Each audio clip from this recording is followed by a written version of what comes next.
Good evening. I call to order this regular meeting of the Verona Township Council. Today is Monday, February 5th, 2024, and it is 7:00 p.m. Madam Clerk, would you please read the Open Public Meetings Act compliance statement? The notice requirements of the Open Public Meetings Act has been satisfied with respect to this meeting of the Township Council. The meeting time and date were included in the public meeting notice, along with the public internet link and telephone call-in information. Said notice and meeting agenda was posted in the municipal building and sent to the official newspaper for the township, the Verona City Road Times and the Star Ledger, at least 48 hours preceding the start time of this meeting. Agenda and handouts can be viewed online at www.veronamj.org/council meetings. A public comment period will be held in the order listed on the meeting agenda, and instructions on how to comment will be provided at the appropriate time. Madam Clerk, would you please call the roll? Holland? Here. Councilwoman McGrath? Here. Councilman Roman? Here. Deputy Mayor McAvoy? Here. Mayor Tamburo? Here. Mayor also present is Township Manager Joe DiArco, Deputy Township Manager Kevin O'Sullivan, Township Attorney Brian Alloy, and myself, Municipal Clerk Jennifer Kearney. Thank you, Madam Clerk. Would everyone please stand for the pledge. Pledge allegiance to the flag of the United States and to the republic for which it stands, one nation, under God, indivisible, liberty and justice for all. First off is our mayor's report this evening. Want to touch on a few things. First is I wanted to thank the Legislative District 40 members, Senator Corrado, Assemblyman Barlas, and Assemblyman DePhillips, and their chiefs of staff for joining us on Friday for a tour of our public safety infrastructure here that, as we know, is indeed an urgent replacement and upgrading. And I thank Councilman Roman, our manager and deputy manager, as well as the department chiefs, Township Attorney Aloya, architect Mr. Messinio, and our PIO, Ms. Northrop, for being there as well. If I didn't miss anybody, Joe, did I? No, thank you. It was really a great discussion. They were very engaged and asking phenomenal questions. And I thank Councilman Roman for jumping in with his wealth of historical knowledge as well. But I'm looking forward to the continued partnership there. Next, I had the privilege of attending our Lunar New Year celebration over the weekend. It was really extraordinary. It gets better every year. It's just, it was great the first year I went, but they just keep on doing themselves. So I wanted to thank our Mandarin teachers in the school system, Mrs. Ho, Mrs. Shin, and Mrs. Yang, for their active participation, as well as the MC for the evening, which was our very own Ms. Northrop, our PIO, who did a phenomenal job as the MC, the coordinator of many things, and the DJ, all at the same time. So she certainly was incredibly helpful there and was a great presence. And thank you to all of the students who participated, faculty, and thank you to the Board of Ed for hosting their facility this year. The bleacher capacity is 450, and we were well over the bleachers, so it was wonderful to see that many folks there. I attended the mayor's monthly call last week, and Mr. Coltre is not here, so I will share some great news that came out of that. The county has put out to bid upgrading tennis courts at the county park to include pickleball. That is very exciting. The one thing I did bring up was a request due to the proximity of the neighborhood for the county to consider having a time that pickleball is permitted and not permitted.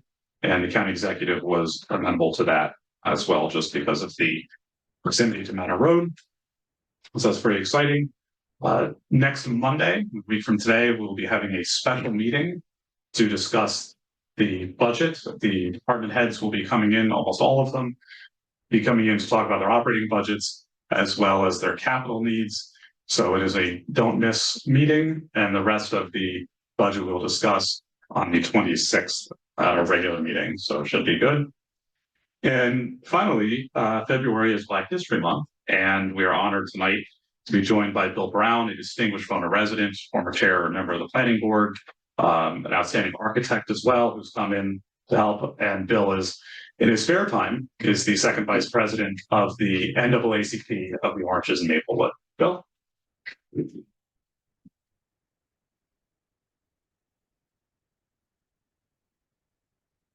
You, Mayor Tamburo and the council members for this opportunity to come before you this evening. Just want to share a couple of highlights. Like I said, I'm the second vice president, the actual chair, and the political action liaison for Verona. Verona's in our catchment area.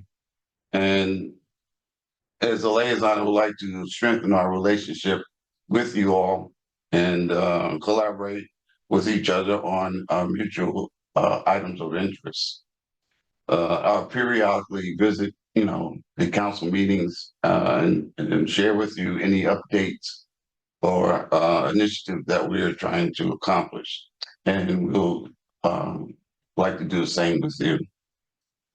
So, and I will also appreciate the opportunity that you have given us in celebrating the Juneteenth activity. So will continue. We would like to invite you or any resident to our Freedom Fund Gala, which will be held on April 13th at 6 p.m. at the Cedar Hill Country Club in Livingston. Our keynote speaker will be Tatia Mays Russell, Chief Financial Officer of the Major League Baseball Players Association.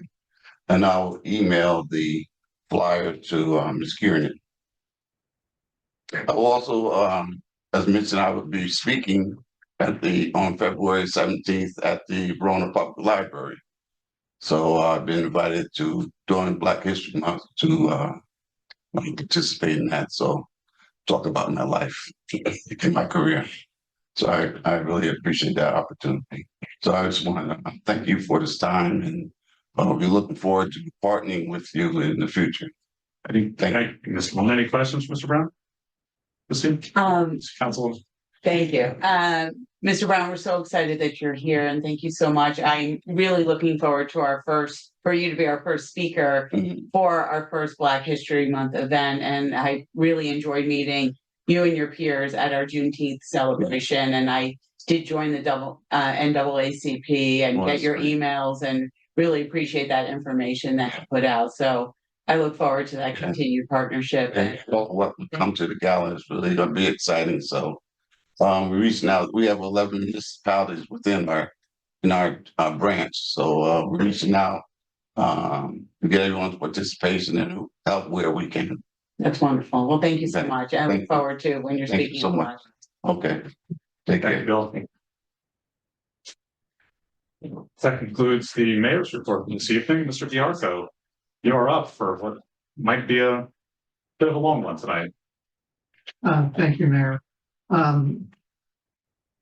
Shorten will be Mr. Neal has a conflict tonight, so he will not be addressing us in the Zoom meeting. And Colonel Lupo also has a conflict tonight, even though they proceed with that preliminary hearing. Everett Field, there was a meeting in the field with Shade Tree Commission members and environmental commission members. Kevin will give a full update on that. We submitted a report already. And that's item number 2 on my agenda. Friends of the park seeking to be here. There is continued progress with the agreements, discussions with fire prevention with Cedar Grove. The mayor has already addressed the public safety complex. The Recreation Commission, David is out sick tonight. That's why he's not here. And they'll be focusing on the field usage report. We did meet with the Chamber of Commerce relative to the parking nations. That was a very successful meeting, and Steve will go over the highlights of that meeting. Mid-year elections will be discussed, I'm sure, during the budget process. That is a topic that will need to be addressed. The traffic light on Pompton and Claremont, which is a private project, is moving. CDBG projects are in process, the new applications. West Essex managers, that's a continuing effort between coordination of the West Essex town managers, and those will be continuing. And I have started the reviews for your interlocal service agreements on health and available options for us to look at in addition to our current vendor. The contract for services between the township and the Board of Ed it's in the the draft is in the hands of town attorney who is working on that. Draft will go to the Board of Ed. We should have that before the end of the month so they can start reviewing it and we can continue with that. Tonight we'll be addressing the full recommendations from the Recreation Advisory Subcommittee and Committee, and then in the township recommendations. And the permits are in process with the DEP. And now I'll turn it over to Kevin, Deputy Manager. Charles Sullivan. Yes. With the microphone. I will glaze over the first items on my report. The water sewer rate study and the wastewater treatment plant will come full circle, and we'll have a more thorough presentation on those shortly.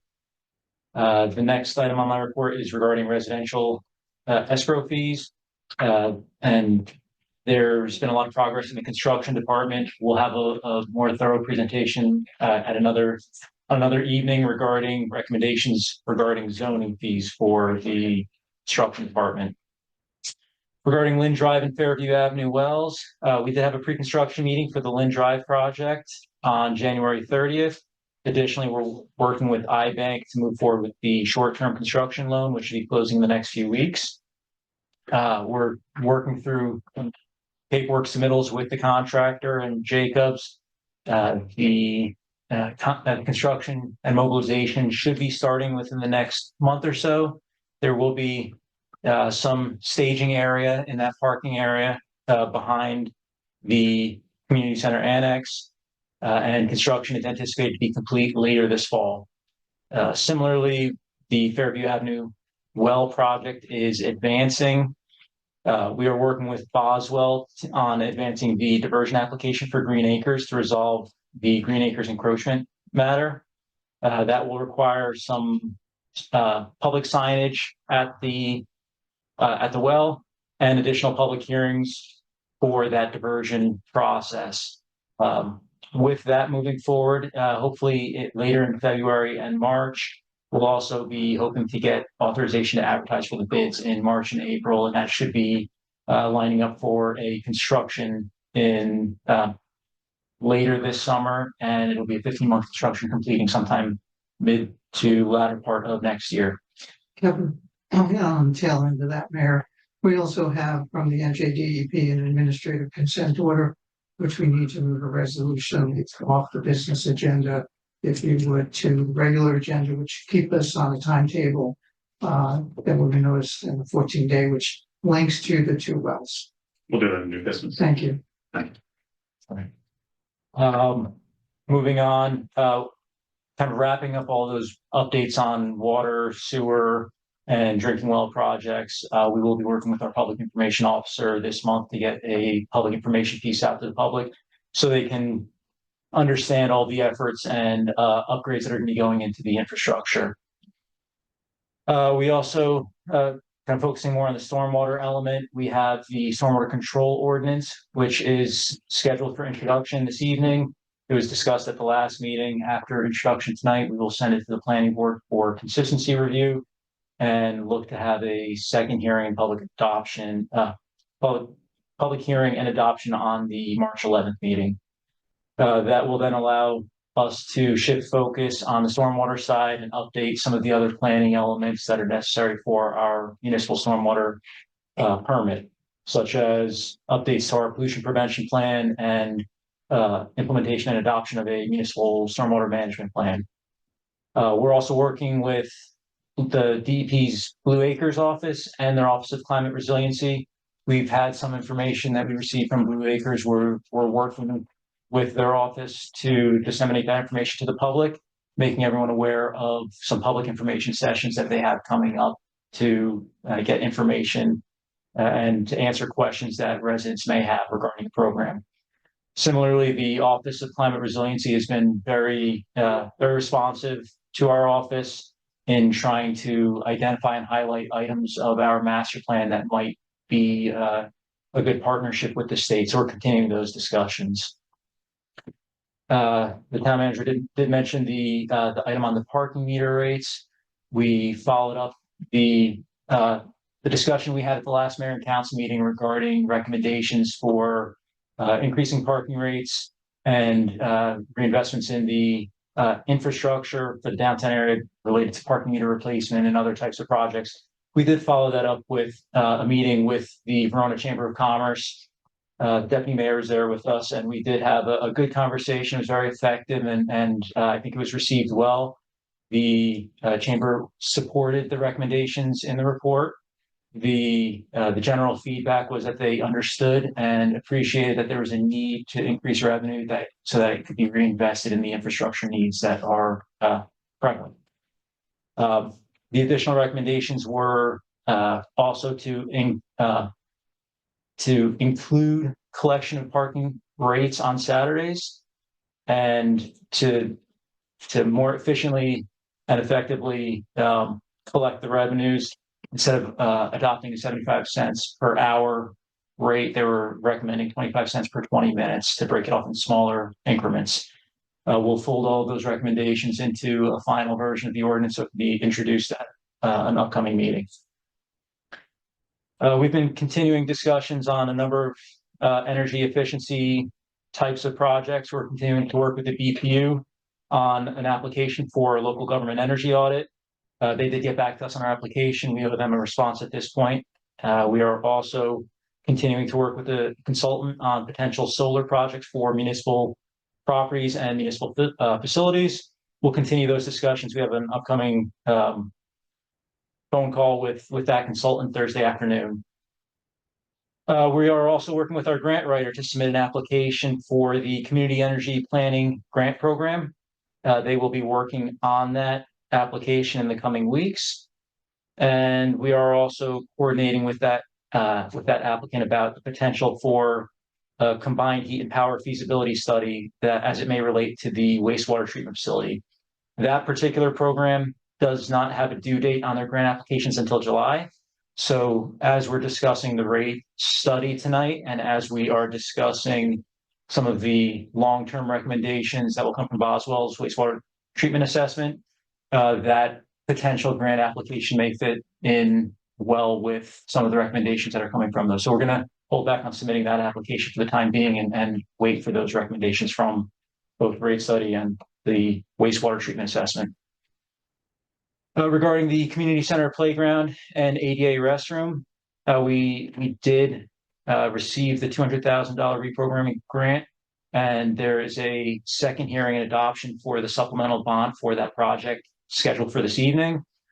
This is to follow up on the grant award that was approved by the council at a prior meeting. Again, the bond ordinance is scheduled for later this evening and is just to further advance and to incorporate that additional grant money that was received from the county and to set up funding for the play structure equipment. Once we have this adopted, we will also be scheduling a pre-construction meeting with that contractor later this month, I'm sorry. We have a number of road projects that we're continuing to work through. There's a road assessment that Boswell's working on. We are working with Boswell to begin design and planning for Linden Avenue. That was the most recent grant application.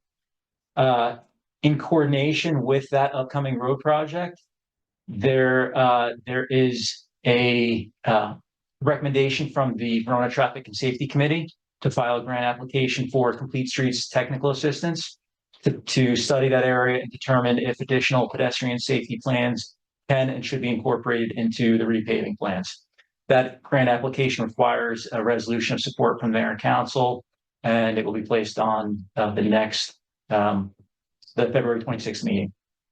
There's a number of other projects regarding Douglas Place. We'll be putting that one out to bid shortly. Boston, Whitney, Windermere. We had a pre-construction meeting with the contractor last week. We will be looking to firm up their construction schedule. And 30 days prior to that, we will be having public outreach meetings with the neighborhood, and we'll be sending out letters and mailers to the residents in that neighborhood. And then lastly is the Derwent Avenue project. The sewer repairs that we've talked about a couple times, they have been delayed, result of a lot of different weather conditions. It's been frigid cold, snow, ice, rain, everything you could imagine. We are looking to try to get the contractor in there to finish that up so we can get the paving on schedule for early spring. The town manager also mentioned that the project at Everett Field, we did have a successful meetings with both the Shade Tree Commission and Environmental Commission, members from both commissions. There was a number of discussions about limiting the projects and addressing some of their direct concerns and comments. It did result in a much greater level of support from both of those commissions committees on the direction where that project is going. We're looking to have another field meeting with BBSL in the coming weeks, at which point we'll try to continue to incorporate all the comments we're receiving on that project.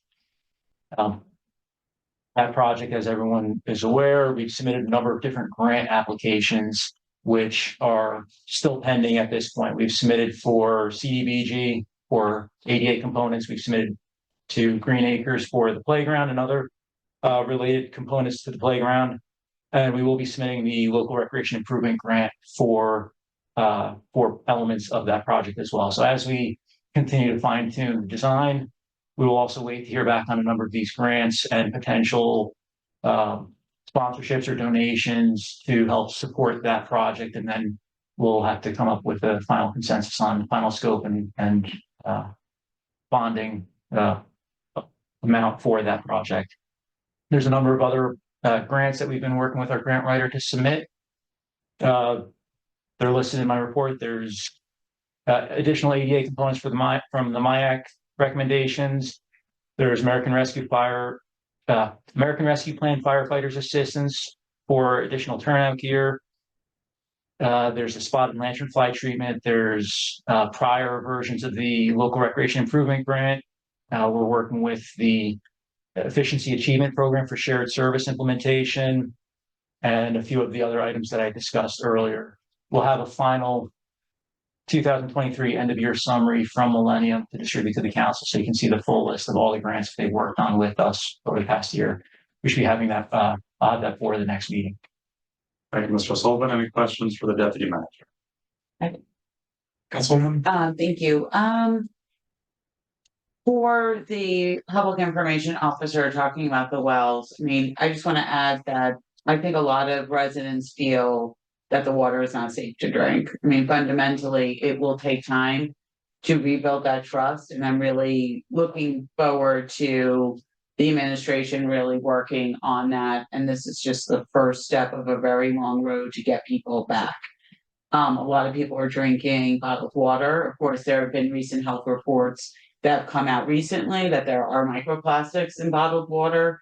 So again, this is an opportunity to put that foundation of trust back on what the future is going to look like when we get these wells back online, and to reiterate the current status of the drinking water that we're getting from Snake Valley. So just, I would keep that in mind, because certainly it is top of mind, especially for parents in this town, that they do not feel that their faith in the safety of drinking water is really shattered.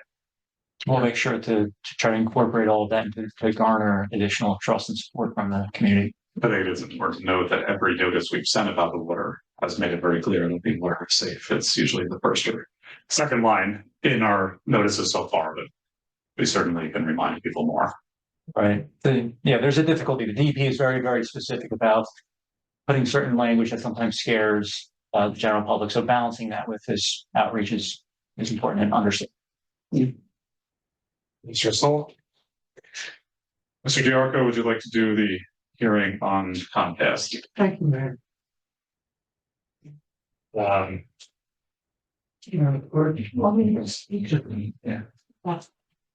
Councilman Roman has offered to provide a preface for this.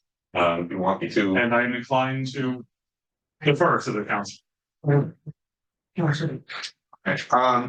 So what we have before us, we have cable television franchise agreements, which are essentially an agreement between the municipality and cable television operators, which are regulated public utilities that are bound to operate in the public interest, essentially.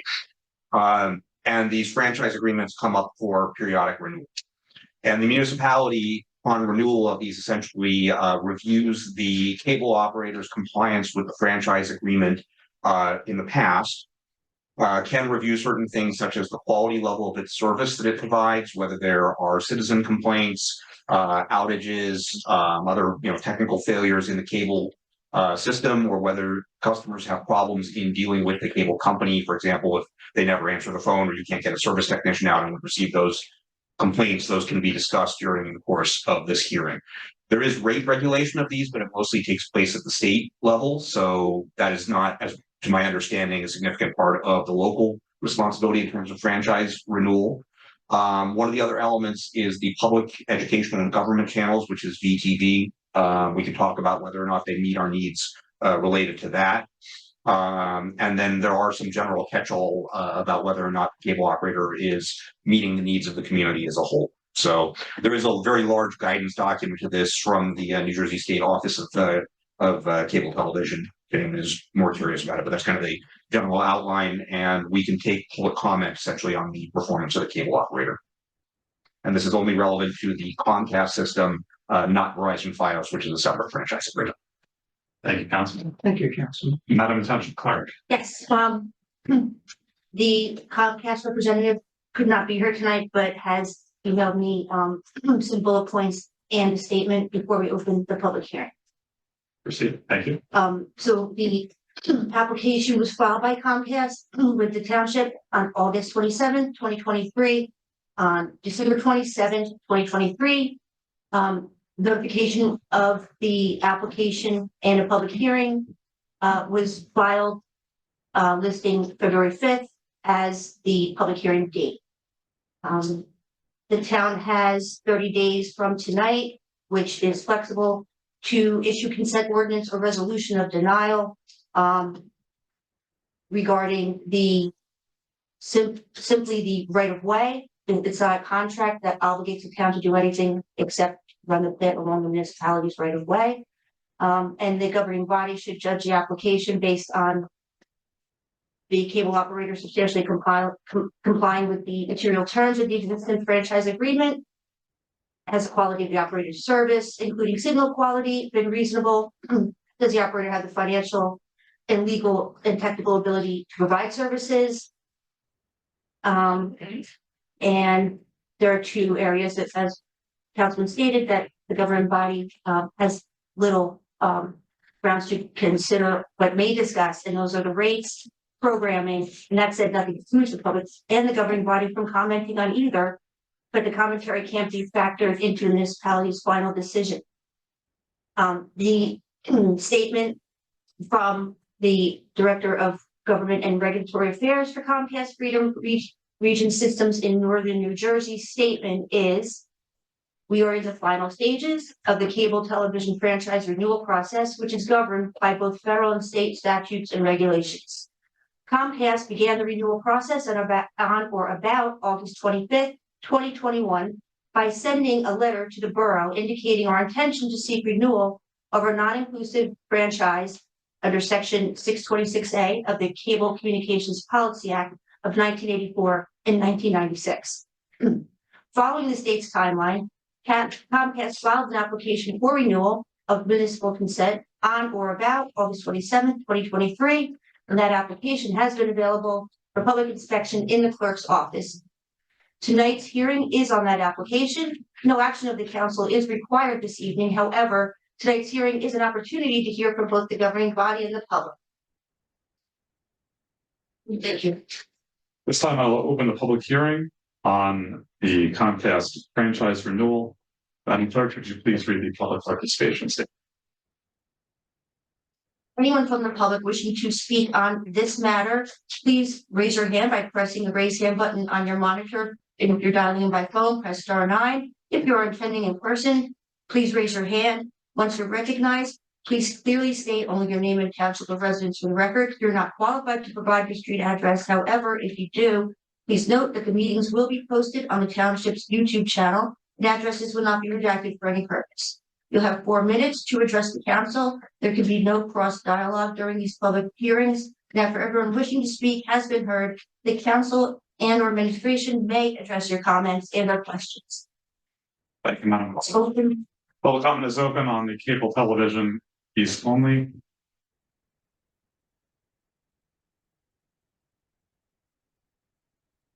Seeing no public comment, I'm going to close the public hearing on the cable television franchise renewal.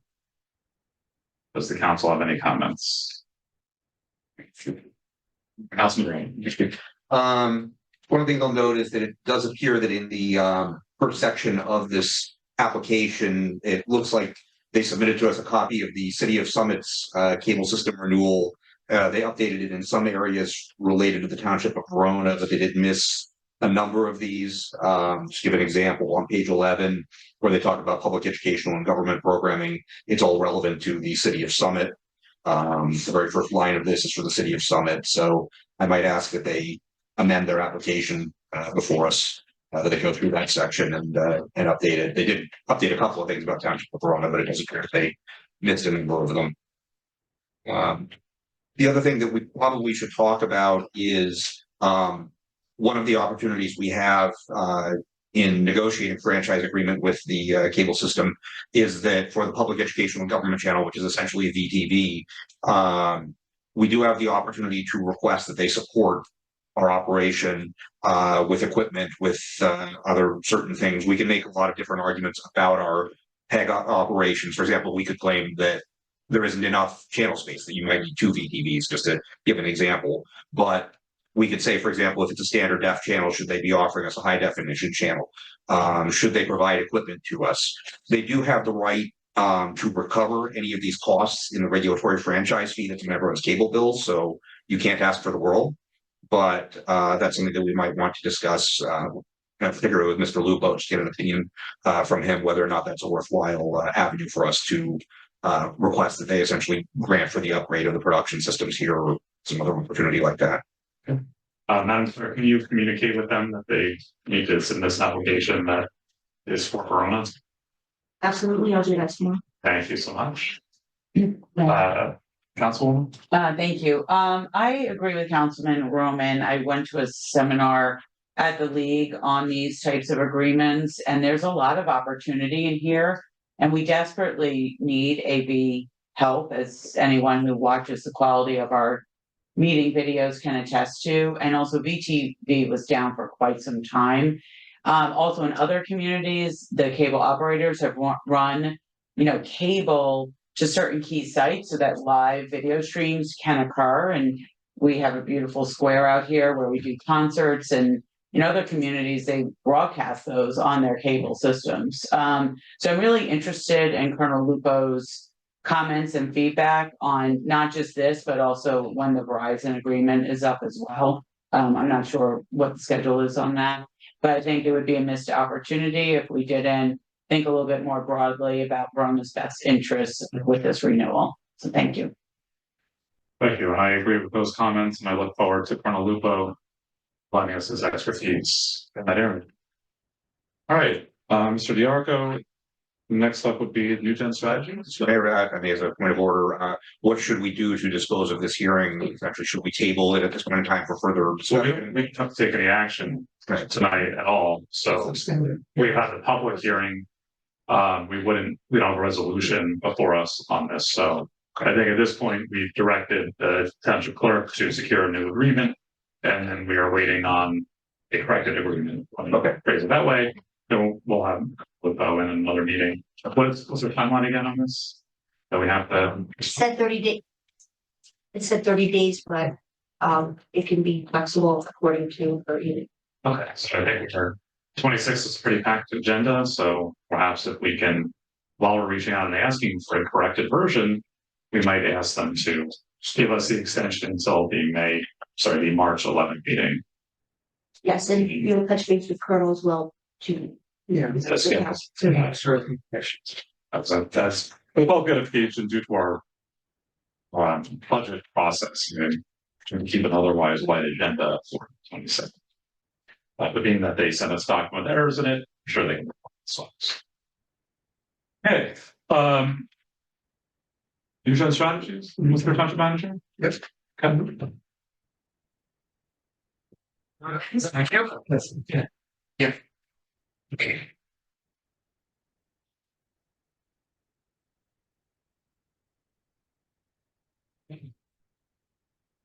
Thank you, Mr. Mayor, Council. My name is Eric Coloquia. I'm a partner at New Gen Strategies and Solutions out of Annapolis, Maryland. It's my pleasure to be here with you today to talk about our water and sewer rate study that we completed for the township. I have a brief presentation here. We've also submitted to a detailed report that has a lot of narrative and a lot of numbers in it. I appreciate this opportunity to go through this presentation and answer any of your questions tonight. What I'll talk about through these slides is just a brief introduction of the purpose of the study and the process we go through when we look at water and sewer rates. Some of the data we relied upon and the estimations and assumptions we made to forecast the condition of your financial condition of your two utilities, your water and sewer utilities. We'll talk about a specific 5-year cost and rate forecast based on our recommendations. And of course, what everybody cares about is customer bills. How do our recommendations impact the bills of your typical customers? We'll talk a little bit about a recommendation related to wastewater surcharges. We might have gone a little overboard with the nuclear waste sign there, but we'll talk about that very briefly as an option based on one of our recommendations. And then, of course, I'll be happy to answer any questions. To say succinctly, the purpose of our study is to develop user rates that are sustainable, both operationally and financially for your two systems. We want to make sure that we are developing rates to support them now and in the future. We have a couple of guiding principles that inform our decision-making throughout this process. First and foremost, the systems are financially self-supporting. They do not rely on any tax revenue or any other revenue generated by the township. The user rates and the income into the fund is what supports the cost of the fund. You need to ensure that you are sufficiently reinvesting into your assets. You have a lot of varied assets and fixed assets that you rely on to produce clean water for your citizens and your customers, and to treat wastewater to be able to be put back into the environment. So we want to ensure that you're investing in those assets. Financially, you need to maintain sufficient reserves, so you don't cut it to the bone every year and not invest. We can cut your budgets and all that, but then that won't satisfy the first criteria. So we have a recommendation here about a minimum recommended reserve for the water and sewer fund. And the last one, which seems to be in competition with these, is that we want to keep your rates as low as possible over time. And that means constantly reinvesting in your assets so that you don't defer maintenance so long that things start breaking, that you have to make major reinvestments in and your rates would be even higher than they would have been. We have 2 industry manuals that I'm showing here by industry associations that provide guidance on this process. To summarize that, we have sort of 4 steps to the study. The first is what we call the revenue requirements. These are the costs of the system. Your operating, your day-to-day costs, your capital investments, both the existing debt that you're paying on investments you've made in the past, and the investments you need to make today and in the future for a 5 to 10 year period. We combine those into what we call the revenue requirement. We then look at your customer base. How many customers are you serving? How much water and sewer service are they using now? And how is that going to change in the future? We build that into a financial plan. What revenues are you generating today? What revenues can you be expected to generate in the future at your existing rates? And what changes to those rates may need to be made in order to satisfy those criteria about financial and operational sustainability? And finally, we develop utility pricing. Those are the specific rates and fees that we are forecasting that if you apply those to your user base, you will generate those revenues. Our study is anchored in your fiscal year 23 budget. We made some estimations on future increases in that budget, but that is the basis of our study. We've also included a list of capital projects. These are investments in your assets in this year and the next 5 to 10 years, based on the information provided by your consulting engineers. Debt amortization, all the existing debt payable by the fund is included in our study. And we calculate some future debt based on investments you'll make in the future. And again, the fiscal year 23 customer base, we use that information to establish the baseline for your users. Going forward, we have to make some assumptions about what future costs will be. If I knew exactly what they would be, I'd be in a different line of business, but we have to estimate that your costs will likely increase, not just day-to-day costs, but the cost of investing in your assets. So we make those assumptions going forward to develop a true cost of service. I mentioned recommended minimum reserves. We tie those recommendations to the day-to-day operating costs and capital costs of your system. We say that at a minimum, at the end of each fiscal year, you should have 90 days, about 25% of those outlays each year in reserves at the end of each year. And you'll see some charts that reflect in our presentation. So using this process of developing the total cost of each system and the customer base, we've developed these two tables. These are your revenue requirements, detailed by operating and capital expenses. The first table on slide 9 is your water system. Now, a key component of this analysis is, of course, the improvements you're making on your 2 water supply wells to treat PFAS chemicals. So they are currently down right now, and you're purchasing all of your water at a cost greater than what it would cost you to produce it yourself. You can see the decrease we've shown in operating costs in fiscal year 25 is the result of those wells coming back online and you not having to purchase all that water anymore. It's a significant decrease in costs. However, because of the improvements, we have additional debt service to be financed through the New Jersey Infrastructure Bank. So we've had to layer on that debt service payable by your water rates going forward. All in all, the cumulative impact over all these impacts over the 5 years is about a 10% increase on your total cost of service for the water system, balancing the savings from producing your own water and the investments that you've had to make. And in fact, if you look at 10% over 5 years is actually very reasonable in terms of cost increases because of the savings of bringing your wells back online. The next table is the same table for your sewer system. You do have a combined fund, but we look at the systems independently to make sure the rates are generated independently. The sewer system includes the cost drivers on the wastewater side are, of course, treatment plant improvements. You have your consulting engineers here to talk about the needs there, both in the capital assets and the staffing. So we make some assumptions about adding additional staff to appropriately account for those needs.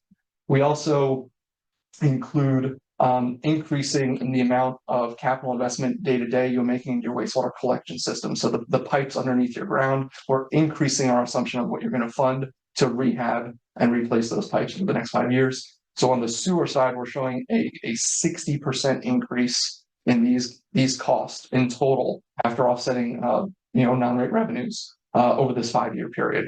So quite a significant increase given the assumptions of the additional investment. Combining those two expense forecasts into one chart is shown on slide 11. So the stacked bars here, again, represent those components of the revenue requirement as they increase in the future.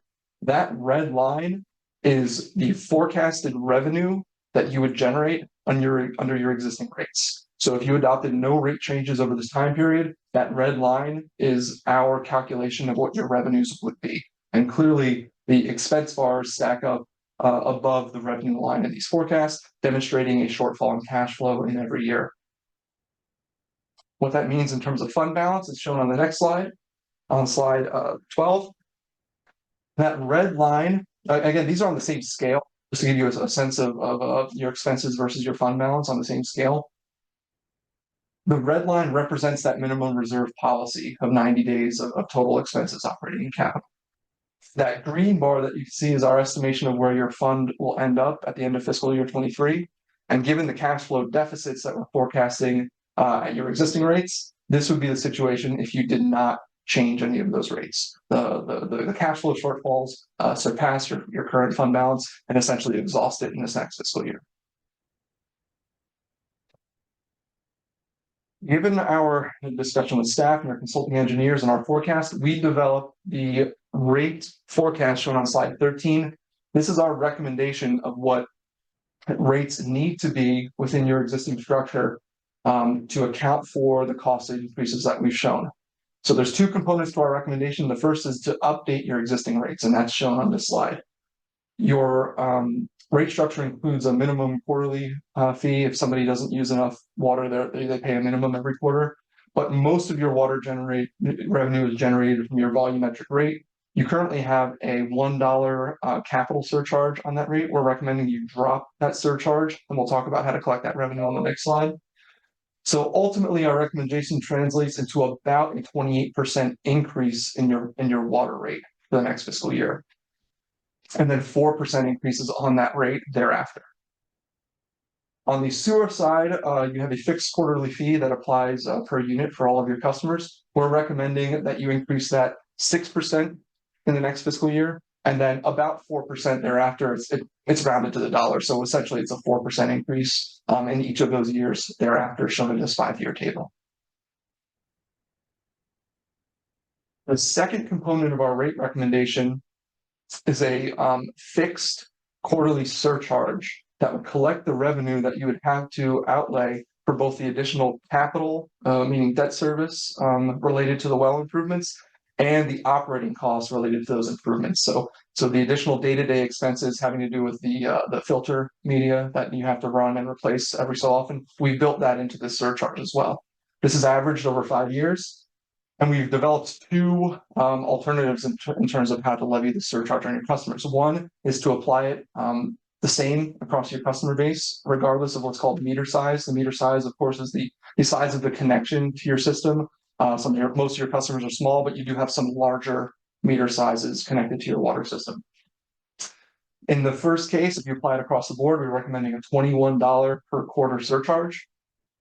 In the case that you levy this fee based on meter size, we recommend that a vast majority of your customers, you can see over 95% of your connections are at that 5/8 inch level. Those are most of your residents and commercial customers.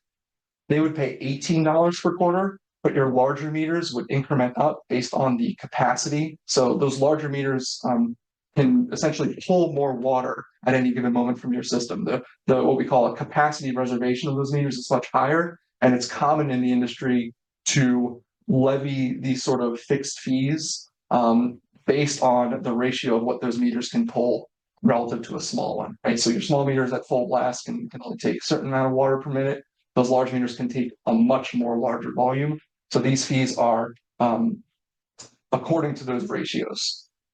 You can see some of your larger meters would pay up to $400 or even $900 per quarter to generate the revenue. The revenue generated by both of these fees is approximately the same. It's about $380,000 a year to account for those PFAS increments on your operating capital costs.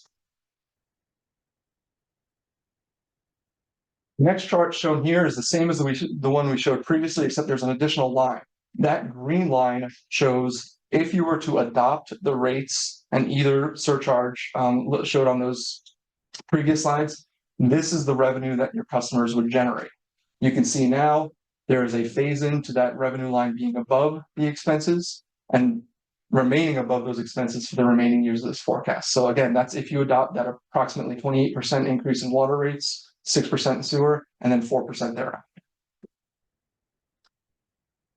The next slide shows the fund balance under that recommended scenario, in which your fund balance falls slightly in fiscal year 24, but maintains positive, and then builds up over the next 3 to 5 years to meet and exceed that minimum recommendation. So under these rates, you would be generating cash flow in order to meet that minimum recommended reserve over the 3 to 5 year time period. Finally, based on our recommendations, we developed the table shown on slide 14, I believe. I can't tell. 18? 18. Is it? 18. 18. I was looking at 14. It looks on 18, excuse me. So this is under the scenario in which you adopt that flat PFAS surcharge, the one that applies to all customers evenly. Again, a vast majority of your residential commercial customers have 5/8 inch meters, and they use about 9,000 gallons of water a month. And their quarterly bill is shown on that top line. It would increase about 12% each year for the first 2 years, and then about a little less than 4% thereafter. Again, cumulatively over these 5 year forecasts. The Larger commercial customer would again pay a larger bill, and their proportionate increase would be a little bit higher based on 40,000 gallons of usage per quarter. The next slide is what we're calling scenario 2, which is if you were to adopt the meter size based surcharge, the impact is a slight decrease in the bill increase for your vast majority of your customers, the smaller residential and commercial customers. However, you can see the large commercial customers with that larger meter and that larger surcharge. This example customer, their bill would go up 31%, which is 23% higher than their bill would go up under the flat surcharge. So this is again generating the same revenue, but shifting that cost burden towards your larger meters, the ones that reserve essentially more capacity in your system. Again, each one of these rate forecasts generate that green line that generates the cash flow to support the systems. So those are the recommendations related to user rates. The last thing I will talk about very briefly is a wastewater surcharge. So the background on surcharges is that your treatment plant is designed to treat various contaminants, what are called contaminants, clean water. Two of the most common ones that are tracked are biochemical oxygen demand and suspended solids. One's a relative measures of organic matter, right? Stuff that needs to be treated. And the other is, of course, solids that need to be filtered out. So we can use industry standard approaches to develop what does it cost you to treat these two contaminants. And we can calculate that on a dollar amount per year. We can also measure how much of those come into your system, right? So we have a cost basis and we have essentially a quantity over which we can spread that cost. And on this slide here, slide 22, is some of that data. So we know how much you treat on an annual basis based on fiscal year 23 data. We calculate how much of these contaminants you treated and what the dollar amount per unit is, a unit being $1 per pound. So for organic matter, it's about 75 cents per pound. And for the solid matter, it's about 84 cents per pound. Again, this is based on the data that came from your treatment plant. So this is your average cost for those contaminants. When we talk about a surcharge, it's for customers that put essentially dirtier wastewater into your system than a typical domestic customer, right? So there are concentrations of these materials that are typical for a domestic and commercial customer, and that's about 250 milligrams per liter, right? So if we say that's an average typical customer, if you are higher than those concentrations, it's common in the industry to surcharge those customers based on the average cost of treatment that we developed before. So this is a sample of a customer who uses a lot of water. It's very dirty water that they put into your system, right? They use 50,000 gallons a quarter, and their concentrations are over double what a typical domestic user would put into your system. So using the cost basis that we developed, that excess, the difference between what they send you and what a typical customer does, would be surcharged based on those rates. And this sample customer's bill would be about $155 and $87 for those two contaminants. So you don't currently have a wastewater surcharge implemented. You can see if you look back, I'm going to go back one, the actual concentration of your wastewater is actually at or below the domestic limit. So it's you don't currently have any industrial type users that are putting in very dirty water into your system. The reason we developed this was to sort of have it on the books in the case that you do identify a customer that provides that very dirty influent to your system.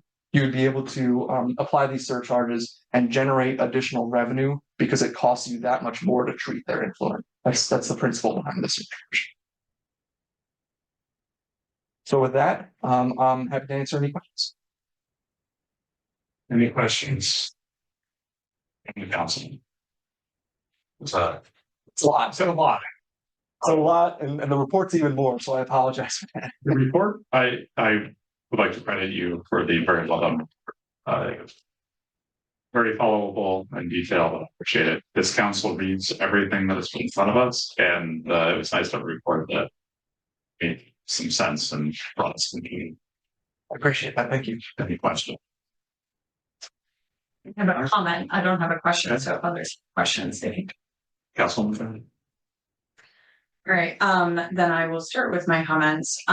First of all, I really do want to compliment you on this comprehensive case study. I've seen the work that you've done for other municipalities in the state. And you know, the engagement there has been tremendous, and this is also really quality work product for the town of Verona. So I really do thank you. I do believe this is the first rate study this township has ever had for our utility rates. It's very informative. I hope it can be made publicly available, so that residents can understand the thoughtfulness with which we were approaching rate making. I also want to acknowledge the fact that these are really big numbers. There's a lot of investment going on in infrastructure. I think that you said it very well at the beginning of your presentation, that part of this is the cost of inaction. So for many, many years, Verona wasn't investing in our infrastructure in a sustainable way, and things have broken. And the problem with kicking the can down the road or burying your head in the sand, or choose the, you know, analogy that you like, is that ultimately, if you don't pay now, you're going to pay a whole lot more later. And that is the exact experience that we are living through right now, is that investments weren't made in crucial life-sustaining utilities, which is clean water. And as a result, our residents have lost some confidence in our water system, and we've had to expend a tremendous amount of money to bring our wells back online. So with that in mind, I do think it's really helpful to have this thoughtful analysis and to actually have the projections, and not even just for the 5 years going into the 10 years. I do think it would need to be updated, just as our asset management plan is updated. But the key is to have that sustainable approach to rate making. And I really appreciate the thoughtfulness that you put into your report, because it's not just about paying for what we've already spent, it's also planning for the future. Because one of the things that's been very clear as we've embarked on, like for the last 3 years, looking into our infrastructure, is that the township has been very reactive and not strategic. So this gives us a blueprint to being strategic moving forward. So while it is a shocking rate increase that's recommended for year one, it does create a more sustainable model for projected rate increases going forward into the future that are much more sustainable for our residents as well. And as you've made the point, the vast majority of these connections are residential connections. We don't have large commercial and industrial. We do have some commercial, but not the large commercial industrial that you've probably seen in some of your other municipalities. With regard to your recommendations for the flat fee, so scenario 1 versus scenario 2, I did just want to make the statement. I think that there is value to considering scenario 2, because it does tie into a more, I guess, more traditional approach to rate making, where it's the beneficiaries paying, right? So in this instance, we've outlaid a tremendous amount of money to remediate our wells, to make sure that we have clean wells or clean water, and we are providing that clean water. If these are the meters that are pulling the most and have the most capacity, they have the most benefit from the investment that we've done, and so therefore they would be paying the greater amount. The only comment that I would have on your presentation with regard to that is that you were identifying them as commercial accounts, and while that may be accurate, these aren't like businesses necessarily, they're like large multifamily, like apartment developments. So they do have residential customers, and it's not like, so it's not one business paying that amount, right? It would be perhaps sub-metered or in some way distributed among various customers.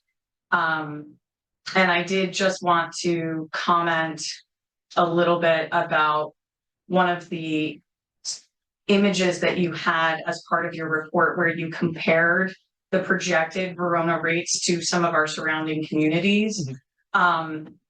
I just wanted you to confirm, or could you confirm, that is what you're doing is you're showing projected increases in Verona, but the comparables that you gave are actually based on historic data, and they're not moving.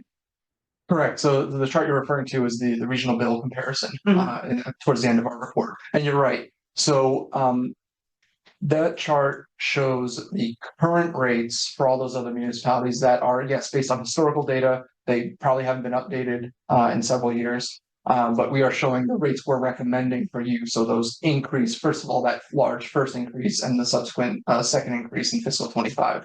So that is comparing, you're right, future, escalated investment on your part whereas it's showing historical, perhaps, muted investment on their part. So it is reasonable to assume that in the future, particularly in 2 years in the future, all those other municipalities are going to have to increase their rates. I do this all over the country. I do not have one client in the past 3 to 4 years that I have not recommended some sort of rate increase for. It's just a reality of operating in a utility nowadays. So yes. Well, and I think what you're seeing is greater environmental impacts on these water systems, right? Like there's a tremendous, especially in this part of the world, but like nationally, the PFOA standards have resulted in a tremendous amount of water infrastructure investment. Yes, it's PFOA, it's lead lines, it's 1,4-dioxin, which on Long Island is a huge issue. A lot of our on Long Island. So yes, it's all of these contaminants that are need to be treated. And you're right, a lot of communities, people are very used to water and sewer utility service being a very small part of their daily, expense. And it's just been building up all over the country. So you're right. Well, thank you for those clarifying comments and again for the thoughtfulness that you put into this report. I'm gonna do a couple questions. Councilman, did you want to go next? I'll go after. You can go after. So obviously the 28% is a big number in 1 year, especially with not a lot of time for people has to be right. Looking at the data presented, it would be clear that there would be a significant impact on balance. And I'm pointing at our CFO as I say that because fund balance is her favorite word or phrase. And but I think we also have to pay attention to the ratepayer as well, who for some, when you're living paycheck to paycheck or something like this could be a significant impact on one's finances. So is there any history that you have for any municipality you're aware of that came up with a creative solution to not necessarily raise 28% in the first year while being able to maintain the necessary funds to pay off not only the cost of production, but also the debt that they're incurring? So affordability is a nationwide issue. We hear it all the time. Dovetailing into the discussion we just had, these costs are increasing all over the place. Affordability is an issue. We have found that although there are some ways to implement affordability considerations within your rate structure, it's probably not the best way to do it, strictly from a municipal rate setting perspective. Certainly, you should be doing all you can with other programs, reaching out to your community and find where affordability is an issue and have other programs to support people's spending for their utility bill. However, from a rate structure perspective, any sort of decrease or discount we give either on a fixed or variable basis to one class of customers raises the cost for everybody else. And it's particularly difficult from a utility bills perspective to identify who those customers are and what help they need. So although we have seen some programs from a rate structure perspective to have sort of a customer assistance charge that applies to everybody except those who qualify and their rates a little bit lower, administering those types of rate structures gets complicated. Your costs are generally fixed. So it's important that you generate enough revenue. So we would recommend that you use other existing programs that may be there to help support people who have an affordability issue, because you're right that the cost increases are certainly there. And one other question, when you went through and calculated the increasing costs for running the wastewater utility and then suggested the rates, there wasn't necessarily a correlation between the increase in expense and then the rate increase that you recommended. Could you explain? So in our report, we distinguish between the water system and the wastewater system, right? So historically, the wastewater rates have been more financially sufficient for the wastewater system.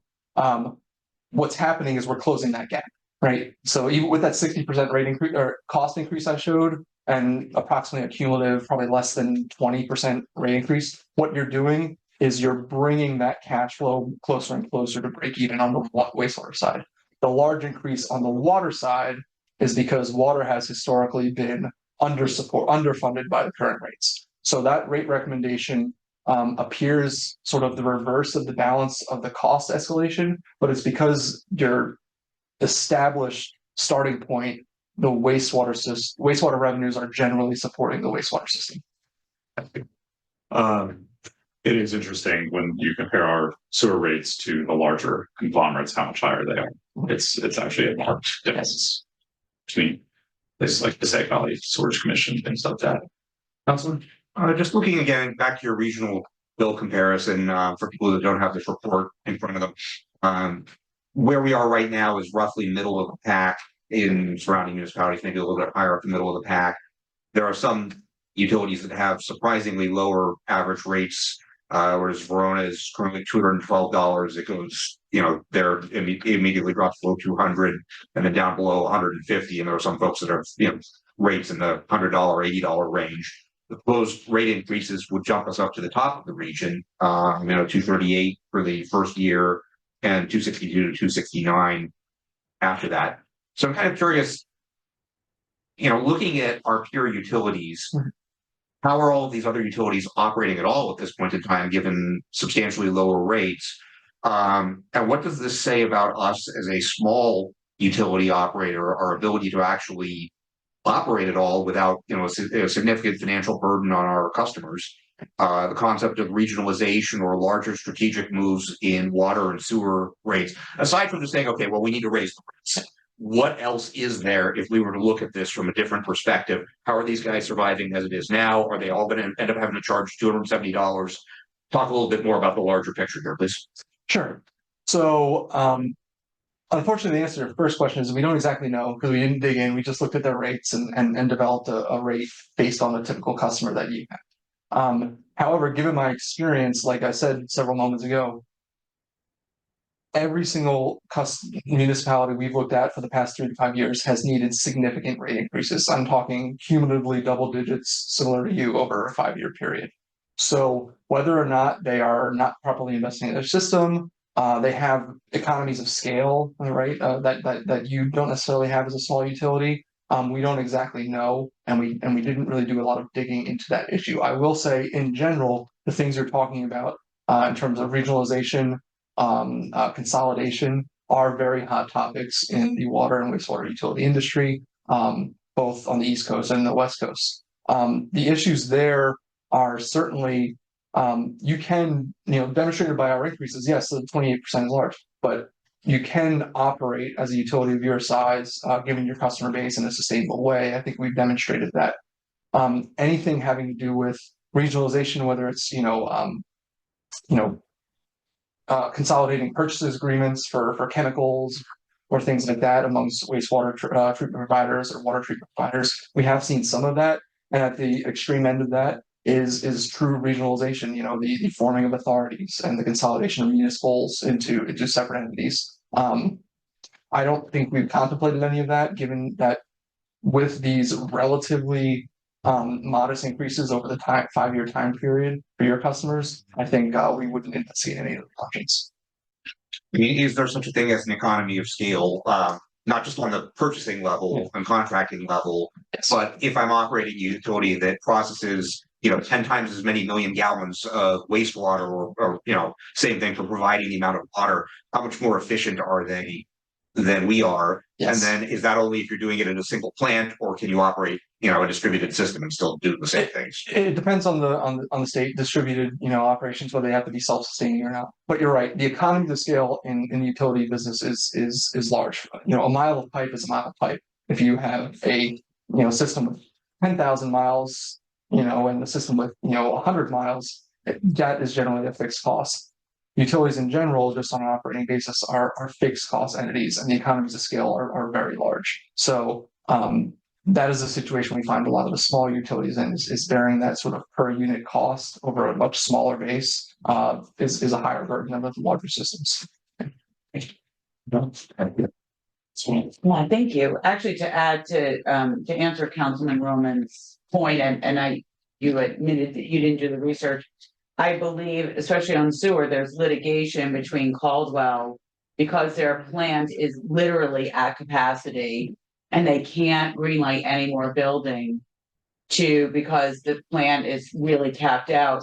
And they're servicing, I think, West Caldwell, maybe Roseland and Essex Fells. They're all in litigation over rate increases. So Caldwell wanted to pass rate increases and it's all stuck in litigation. So when that gets undone, they are all going to move up. So to the grander point of where we fall in this chart, once that's through the litigation stage, I think it's all going to unravel. In fact, a large supermarket is apparently building in West Caldwell, and in order for that project to actually happen, they're pumping into another sewer system. They're putting a whole mile of pipe down to Fairfield, basically from West Caldwell to get into Fairfield system. That's how maxed out the Caldwell sewer system is, and that's my understanding from what I've read in the news. But going back, I just want to thank you so much for this report and for this presentation and for your clear explanation. This was really, really excellent. And I also just want to thank Councilwoman Holland, who really, with her expertise coming on the council, we got to this point. Again, no other administration or council did a rate study before, even though we've been managing these utilities for years. It was the voters of Verona had a great sense of electing Councilwoman Holland, and I'm so glad that she ran to lend her expertise here, because we are at a fantastic point. While it's hard to stomach, and we do have concerns about how this will play out with our residents, this is good government. This is the right answer. So I really appreciate this report, and we are happy to socialize it. And I do agree, for our residents who are living paycheck to paycheck, this is an opportunity on communication. There are several plans that assist low-income residents with water and sewer utility bills. There's other programs that can assist them, where they could get assistance on their energy bills, which helps them pay for their other costs. And so I hope the administration takes that under advisement as we move forward to, again, further communicate to our residents who are really facing a tough time financially, that whole host of programs are available to them. But I just wanted to say thank you, and I really look forward to seeing how this council then implements these discussions, and I look forward to our engineering conversation next time, even though I'm sure it's going to be sobering, where we talk in detail about the sewer treatment plant. Thank you. Thank you. Mr. Bianco, Ms. Russell. Let me just touch. My questions came up. Rates that they are. I have a little bit familiar. Essex utilities, and I know their the rate structure.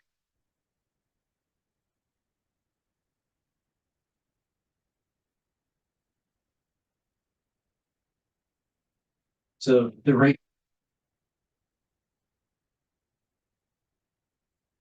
economy of scale, and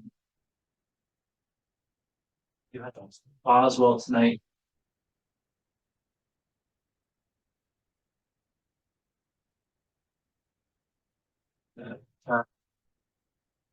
You have to be at the moment, I can do later in the meeting, but that's ultimately, since this is kind of a discussion topic, I would like to sort of hear what the thoughts are. Let's assume that, you wanted to make large, like before we invest a lot of money into an existing wastewater treatment plant, that's very aged, I'm going to want to know, are there other options other than just doing that? Does it make economic sense to continue to operate something like that? That will be part of the route.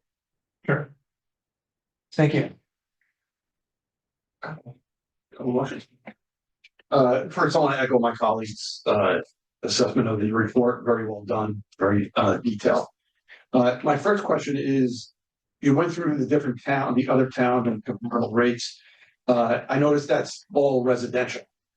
Do you typically find that other towns that have more commercial, they push that cost to the commercial accounts and therefore lower the rates for the residential? Is that typical on some of the towns you had here that are in the report? The answer in general is sometimes. We don't know specifically for those. What we can do is dig into that and develop some sample bills for larger commercial or multi-residential, larger meter type customers to produce the same report to see if that impact is happening.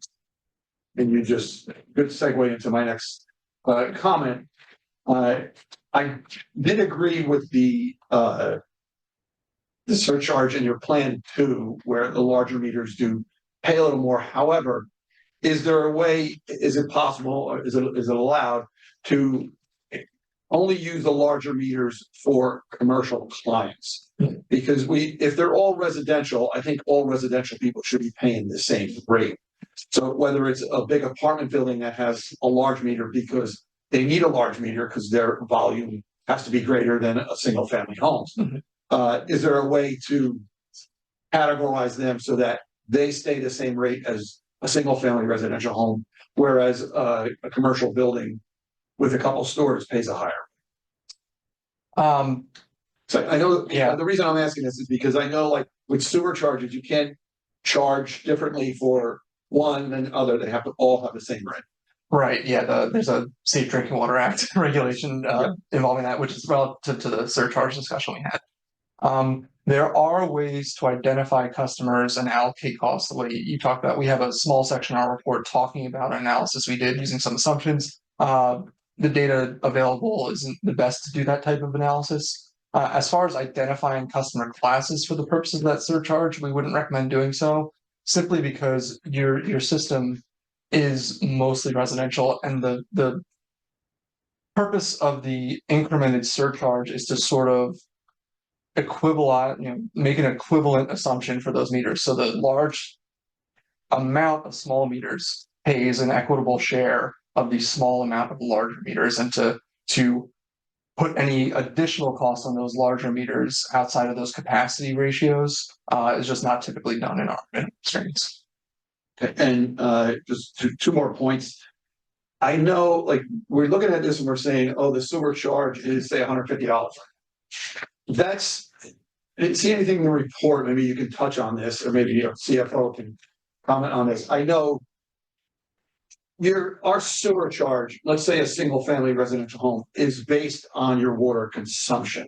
So although it says $150 a quarter, if someone leaves their faucet on or waters their lawn every single night and they're using an excessive amount of water, they get a higher sewer charge also. That's correct. That's not correct. Or that was in the past, or is it just for? So it was just. We changed the water sewer rate structure based on bedrooms. I believe it was in 2017, but I'm trying to pull it up now. Single family homes, if they use, so the breakdown basically comes out to 80,000 gallons per year per customer. There's a calculation to it. Every single family home is charged the 150, whether you go, if you have 40,000 gallons of water usage or 85. It used to be many years ago before that sewer ordinance, if anybody can find that. Is it 17?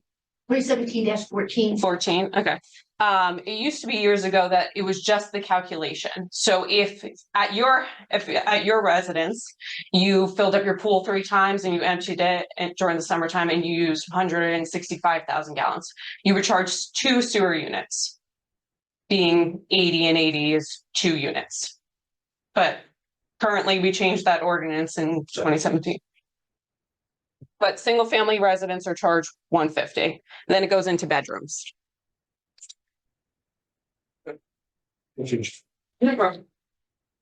So then lastly, I just want to touch on the report in section 3. And I don't know if this would affect your numbers all that much, but I just want to point it out that in the chart, you have table 3-2. In 2025, you have our self-supply percentage at 90%, as if both our wells are back online for the entire year. And I know that's possible that the Fairview Avenue well may not be online. Sure. We're hoping sometime in the latter part of 25, but I don't know if you recalculate numbers, if that really affects anything. It'll affect the nominal numbers. I don't know if it'll affect the overall picture, but we can make estimations based on the timing of rate increases and the wells coming online and things like that. Yeah. Thank you. Thank you. Thank you. Appreciate it. Jonathan, do you have anything further here? Email, Mayor, and it's on your agenda. That is on We have that new business. All right, at this point, we're going to move on to council member reports. I'm going to start with Deputy Mayor. I'm going to relinquish the chair to Deputy Mayor for hearing while I step out of the room. Thank you, Mr. Mayor. I just want to touch on a few just minor things here. Be brief. I just want to remind people that the county deer management program is still going on through the month of February. Tuesdays, it is out at the South Mountain Reservation, and Thursdays, it is at Hilltop. So just be aware, be careful. Those people are careful. And that's a kind of a something, just be alert. Lastly, at the end of February, the Chamber of Commerce is, as I reported earlier, brought back the restaurant week. It's going to be the February 25th on Sunday through Thursday, the 29th. We had a meeting this week and very happy to say that there's about 19 or 20 restaurants that are participating. Some are doing breakfast, some are doing a lunch special, some are doing both, and some are also doing dinner. This is an invitation to everybody on Sunday, the 25th, from 3 to 5 o'clock. We are doing a opening party at the new restaurant that's going to be Jimmy's Family Kitchen, which is formerly Mealy's. Everybody is invited to meet some of the local business owners. We're trying to get as many people that are going to participate for the week to stop by from 3 to 5 and join us. It is February 25th. It's a Sunday. It's the start of restaurant week. At the new Restaurant, Jimmy's Family Kitchen. The current owner of 8 Hills and Lakeside. And that is all I have for this evening. I will pass it on to Councilman Roll. Thank you very much, Deputy Mayor. I'll just echo the mayor's comments to thank the LD40 representatives for visiting, discussing with us a variety of things about safety facilities. They showed a lot of excellent understanding of all the issues related to them. And we're very appreciative of the service that our volunteer agencies provided. So we appreciate this. This has become an excellent trend. Their level of involvement in the Verona community has been nothing short of outstanding. So just thank you to them. That's all I have for this evening. Thank you, Councilman Rogan. Councilwoman McGrath. Thank you. The Multicultural Inclusion and Accessibility Advisory Committee met since our last meeting. Just as a reminder, nominations for the Women of Impact event are due by February 11th, which is Sunday. We discussed plans for our Black History Month event, which we're so excited to have Dr. Brown here today. That again will be on Saturday, February 17th at 1 p.m. I also attended the Lunar New Year event, and I want to give a huge, in conjunction with what the mayor already said, the event was wonderful. The students did a great job. I love the collaboration between the township and the school on this event. I do want to thank specifically the volunteers from the Multicultural Inclusion and Accessibility Advisory Committee who spent many hours prepping for the event there, including helping to make little giveaways for all of the audience for nearly 2 hours before the event. And they stayed throughout the entire event and then gave out those materials at the end. So I want to thank the volunteers who helped. I just wanted to make a comment that I am very excited about these legislative visits that the township is conducting. I am a little disappointed that as a council, we didn't have a chance to discuss whether or not we could add flooding as a topic to these conversations, and specifically around the Peckman. I think while the public safety building is incredibly important, and we definitely want to give our legislators a tour of that area, we can't lose sight of our long-term goals as it relates to flooding. And so I'm a little disappointed in that. In addition, I think it's really important that we, all members of the council, get the talking points for these meetings and get write-ups on what was detailed write-ups on what was discussed. It is really important for all 5 of us to be involved in the content of these meetings. And I do hope that we can collaborate more on these going forward. It's just disappointing. I know the decision was made that only 2 of us could go to each meeting, but I know with past visits, with legislators, we were able to do all five. Regardless, I do hope that we can make sure that all five of us are on the same page when it comes to the messaging. And that should be sent to the council, prior to these meetings. So I would like to request that. And that's the scope of my report. Thank you. Thank you, Councilwoman. Thank you. I too want to compliment both the administration and the Verona Public Schools for the Lunar New Year event. I want to particularly give a shout out to the fourth graders from Forest Avenue School, who were very excited to be part of the celebration and thank and congratulate their teacher, Miss Yang, who put a lot of time into rehearsing with some of our youngest students that performed that evening. So congratulations to all involved. It has been an increasingly joyful event and definitely well attended. And so that's a compliment to this township and our residents.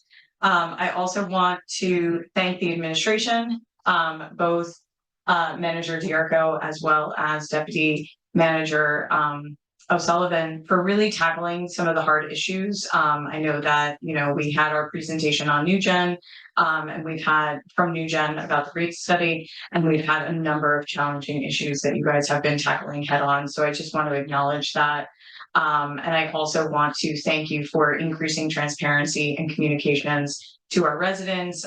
So doing that not only in terms of the rate study, but also on low income assistance programs, and any other mechanisms of communication, including but not limited to Everett Field. I know that you guys have been having a lot of conversations with BBSL as well as area residents and concerned citizens regarding that important project as well. So I want to thank you there. I also really want to thank our various committed residents that serve on all of our different boards and committees. Next week, we will be having a rescheduled Recreation Advisory Committee meeting on February 13th. So it is not what was originally advertised. The meeting has been moved to February 13th, and it has been posted. It's been published. Excellent. And so the Recreation Advisory Committee will be meeting next week on Valentine's Eve. So, bring your chocolates and talk about recreation. And that concludes my report. Thank you. Thank you. Before we go on to public comment, I did want to address something that Councilman McGrath brought up regarding legislative visits. As I explained, Councilman McGrath by email, Mr. TR, I had a conversation about what the priorities for these visits would be. And the safety building was at the top of that priority list. Both the Congressman Payne and Legislative District 40 delegation are aware of the flooding impacts in the area. The LD 40 delegation went as far as having a good portion of the mayor's breakfast that they had, that Deputy Mayor McAvoy attended topic. I've also discussed the topic with them as well, and they're aware and looking at a district response to that. As far as the talking points, I developed a draft and we discussed them with all of the team members on the first visit, and those talking points, once they're revised based on the team member feedback, will be transmitted to the next group doing the next legislative visit, which would be Deputy Mayor McAvoy would be leading the visit in my absence, and Councilman McGrath. Mayor, Yes. it's really important with letters and talking points that it goes to the entire council before these things are discussed. Well, there was already a meeting that was had last week, and again, all five of us haven't seen it. That's how we've always done business. And again, we just want to make sure that everyone is in agreement. We're all equals in terms of the work product, and we all want to be able to have a chance to be able to edit and make it better. We all have unique perspectives. Councilwoman Holland has years in government. We've had 2 meetings, one with the governor's office, one with LD 40, where all 5 of us are not apprised of what is being said before these visits happen. Obviously, we can't all be there. That was a decision that was made. So I'm just putting my concern on the record. I would really appreciate that we all get stuff so we can all comment, and ultimately it'll make for a better work product. Thank you. And that is noted. And you'll be provided with the talking points before your meeting. That Deputy Mayor McAvoy will be taking the lead on my absence on the 20th. All right, moving on.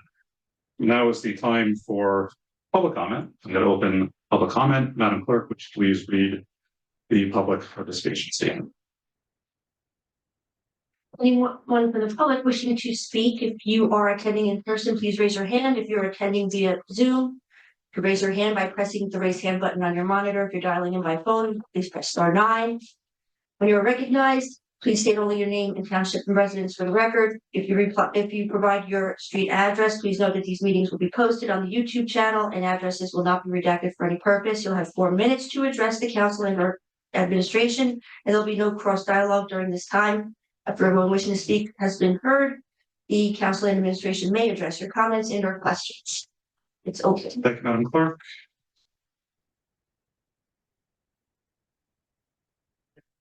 First up, Michelle Gruy.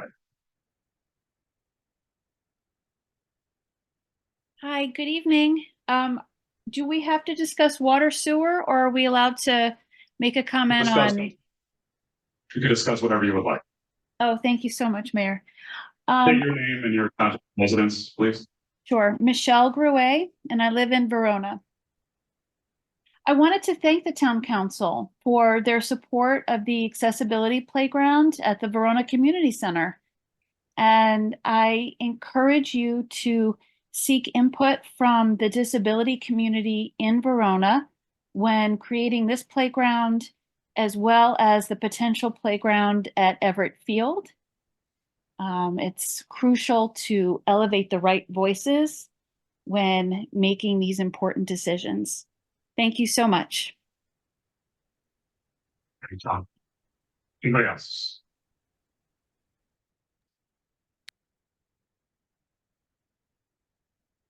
Judy Reynolds. Good evening. This is Judy Reynolds from Derwent Avenue in Verona. I want to thank the town council. I want to particularly thank councilpersons McGrath and McAvoy for taking the time to visit the properties on Derwent Avenue that are repeatedly impacted by recent storms and the sewer situation that we currently have with a manhole that is in our yard very close to our homes that has repeatedly caused just debris of all sorts to be strewn about our yards and gone several houses down, where children are not able to play in the yards because there's debris stuck to the grass. The smell is increasingly problematic. And I know we are really focusing on long-term solutions, but I know you've heard from several of the neighbors about, what the short-term solutions are going to be. And I cannot convey enough the critical importance of handling the situation as, our frustration and our concern also about the health implications are growing. So thank you to those who have been diligent in really hearing us, taking the time to come and visit, getting a better sense of what the problem is. And, we really hope that you will continue to work with us and really for the betterment of our town. We know that there have been steps taken to alleviate some of the problems, but as you are aware, it is ongoing, and we hope that we can come to, some timely resolution. Thank you. Anything else? Okay, this time I'm going to close public comment. We'll be moving on to hearing adoption or amendment of ordinances. The next item on the agenda is an ordinance on second reading, ordinance number 2024-01. Madam Clerk, would you please read the title of this ordinance into the record?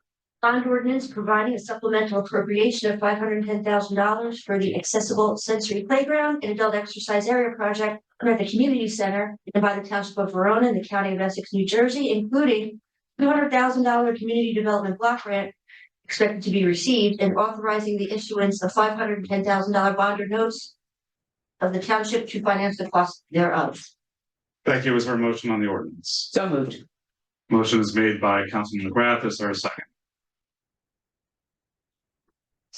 Second.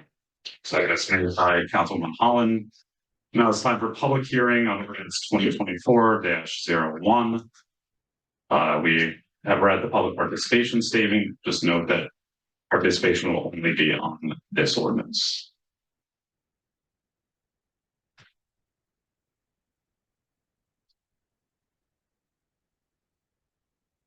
Seeing no public comment, I'm going to close public comment. Is there any council discussion? I just want to clarify these numbers. This additional 510,000 is on top of 550 that we already bonded for or approved. Does this number include, on top of that, we have $200,000 grant? Did we get another grant for this also? Your original application, you did have a grant on this project. So I'm not sure what year it was. Another 150,000? Yeah, there was an.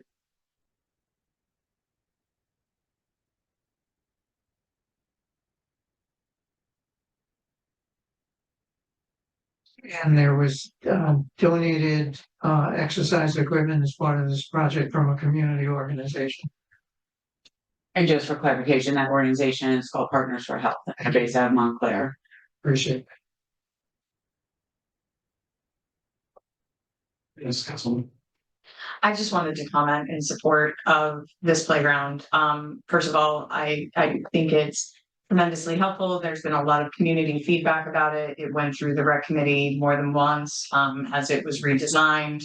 I know that there's a lot of enjoyment of the playground, or there was a lot of enjoyment before we had to take it down because it was in a state of disrepair that made it no longer safe for children. So actually reinvesting in this playground is going to be like a very important aspect of that play space, and definitely supplementing for parents that have children playing on the fields. It did always have a lot of use. The fact that it's also inclusive is really great because that is really one of the first, if not the first, inclusive playground that we have on Township of Verona property. And I also just want to acknowledge the grant from Partners in Health. I know it's been a long time coming to actually construct the equipment and really build that facility with the adult exercise equipment so that all ages can kind of include it, enjoy the space. So I'm grateful that we're kind of doing our last I dotting and T crossing to move this project along, and I look forward to seeing it complete. Thank you. Yeah, Mayor. I too want to echo some of those comments. This was a very active playground. I played softball up at Lynn Drive. A lot of kids use this playground. It's in a perfect location. I know even when there's events in the community center, parents can walk a kid out, and they were using this playground. I'm going to date myself. When this field first opened, I was the first scorekeeper for men's softball up there at a real young age. I had control of the lights at night. It was great. But over the years, I know that playground was very, very well used. I also like the idea of putting restroom facilities there. They will also help for the other fields in the area. So I look forward to getting this project moving forward because it's been quite a long time in the making. Thank you, Deputy Mayor. Councilman McGrath. Thank you. I want to echo the Councilman McAvoy's comments. It's been a long time coming. This project started with a previous administration and previous engineers, and it had, let's just say, some bumps along the way. I want to thank our town manager, Mr. Diarco, for bringing in the right experts to get this done and to have the foresight to go through the process with Essex County to get additional funding for a shovel-ready project so that we can put the bathroom back on site, which was always there and was torn down, again, because of disrepair and lack of maintenance. We have a lot of recreation assets that we need to bring up to speed and make safe for children. So this is an important step. And of course, with all of the housing that's going right next to this location, this is obviously going to be a very heavily used site. And to further the comment from Ms. Grouet, the group child did comment heavily on this site and was part of a lot of feedback sessions on this version of the playground. And I want to thank again the administration for working with groups like Child to make sure that the voices of disabled children and adults are held in high esteem in this process. So I'm very excited to support this, and I look forward to its grand opening. Thank you. And Mayor, I will Oh, the councilman was right. I'm just gonna ask the one question that nobody's gonna want to put the answer on the record, but what would be our estimate for completion date of the full project? When we have the pre-construction meeting, we'll hammer out a timeline. Just say July 3. We're talking 3 months, 6 months, 9 months, 1 year.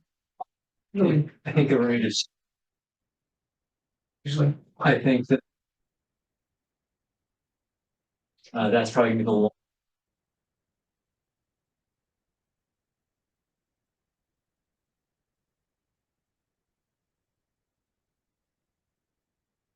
Mr. Chair.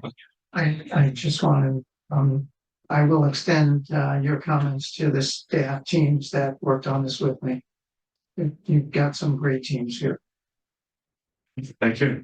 Madam Clerk, could you please call the roll? Councilwoman Holland, Yes. Councilwoman McGrath, Yes. Councilman Roman, Yes. Deputy Mayor McAvoy, Yes. Mayor Tamboro. Yes. Mayor ordinance 2024-01 passes 5-0. It will be published according to law. Okay, thank you. The next item on the agenda is ordinance number 2024-02 on second reading. Madam Clerk, could you please read the title of this ordinance? Bond ordinance providing for the acquisition and installation of communications equipment for police vehicles in and by the Township of Verona and the County of Essex, New Jersey, appropriating $125,000 therefore, and authorizing the issuance of $119,000 bonds or notes of the township to finance part of the cost thereof. I'll move the ordinance with somebody seconds. Seconded by Deputy Mayor McAvoy. Now is the time for public hearing on ordinance number 2024-02. The same public comment statement applies, limited to this one.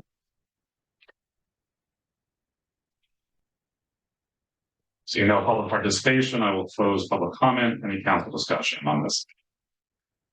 I'm just going to note that this is a compliance necessity. At this point, Verona had some of the original body worn cameras in New Jersey before there was a legal requirement. Now they're a legal requirement, and we need to upgrade them as most electronic. Seeing no further council comment, Madam Clerk, please call the roll. Councilwoman Holland, Yes. Councilwoman McGrath, Yes. Councilman Roman, Yes. Deputy Mayor McAvoy. Yes. Mayor Tamboro. Yes. Mayor, ordinance 2024-02 passes 5-0, will be published according to law. Thank you, Madam Clerk. The next item on the agenda is ordinance number 2024-03 on second reading. Madam Clerk, please give the title of this ordinance and Amending the code of the Township of Verona, chapter 390, property maintenance by the creation of Article 2, entitled lead-based paint hazard inspection requirements for rental dwellings. thank you, Madam Clerk. Is there a motion on the ordinance? Moved. The motion is made by Councilman Roman. Is there a second? I'll second it. Second is by the Deputy Mayor. Now it's time for public hearing on ordinance number 2024-03. Same public comment statement applies.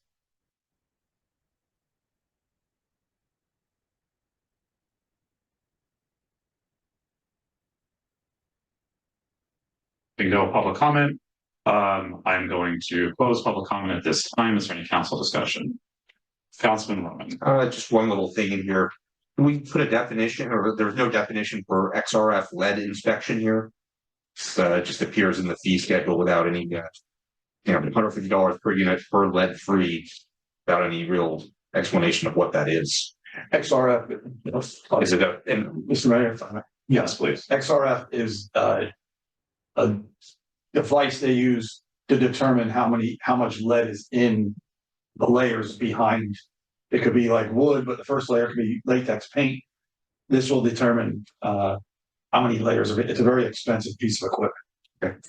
It's if you want, it's used when you want if you want to get the lead free certification, so that you can go around and test the whole building or the whole room and clear it.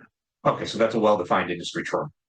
All right, and then also, section G1, it still says performed by LEW Environmental Services in here. I thought we struck that. Sorry. Ordinance, right? Okay. Thank you. Any other comments? Good catch. Seeing no further comment, Madam Clerk, would you please call the roll on the ordinance as revised from this proposal error? Councilwoman Holland, Yes. Councilwoman McGrath, Yes. Councilman Roman, Yes. Deputy Mayor McAvoy, Yes. Mayor Tamboro. Yes. Mayor ordinance 2024-03 passes 5-0 and will be published according to law and is amended as. Okay, Madam Clerk. The next one, sorry. Thank you, Deputy Mayor, for your expertise in that. I'm surrounded by something. Yes. Okay, just for the record, just a point of clarification on the ordinance that we passed on the police equipment. You had stated that it was for body cams. I believe it was actually for dash cams as stated in section 3 for the police vehicles. I just want to make sure that's clear for the public who may be looking. That it's for the police cars. But I'm sure we'll be funding body cam upgrades. The next item on the agenda is an ordinance on first reading. Madam Clerk, would you please read the title of the ordinance into the record? This is H1.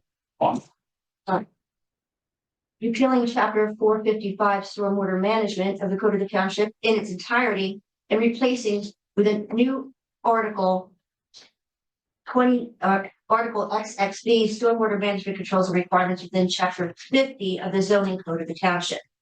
Thank you, Madam Clerk. Is there a motion on the ordinance? So most. Motion is made by Councilman Roman. Is there a second? Second. Second is made by Councilwoman McGrath. Is there any council discussion? Hearing none, Madam Clerk, would you please call the roll? Councilwoman Holland, Yes. Councilwoman McGrath, Yes. Councilman Roman, Yes. Deputy Mayor McAvoy, Yes. Mayor Tamboro. Yes. Mayor, ordinance H1 will be number 2024-04. It will be published according to law. Public hearing will be held on February 26th. All right, thank you, Madam Clerk. The next for the agenda is our consent agenda. We have one set of minutes from January 8th. We have 6 resolutions. I'm sorry, I had a second revision to the, did everybody get the remaining to H1, H2, H3? I had it on the agenda. It's on the agenda that I received. It's not on the agenda. On the agenda. On our desk, but it was on the one that you sent us. I didn't know. Because I was pressed for time this afternoon. I'm sorry, I grabbed the wrong agenda to copy. So these two are still up. The one that we were in now. We're not published yet. Madam Clerk, Sorry, please. did you receive them in the electronic packet? Yeah. Okay. Yeah, and the hard copy. They want my. It's not on the agenda, so. Okay. Oh. It's online. That was.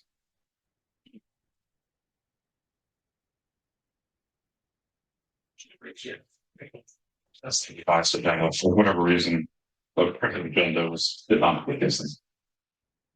Okay, the next item on the agenda is an ordinance H2. Madam Clerk, please read the title of this ordinance on first reading. I apologize.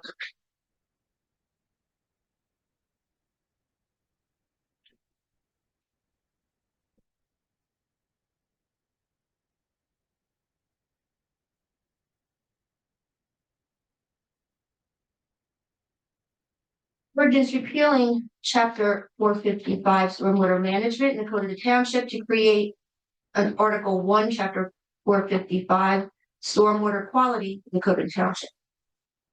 Thank you, Madam Clerk. Is there a motion on the ordinance? So moved. Motion's made by the deputy mayor. Is there a second? Second. Second is made by Councilman Holland. Any council discussion?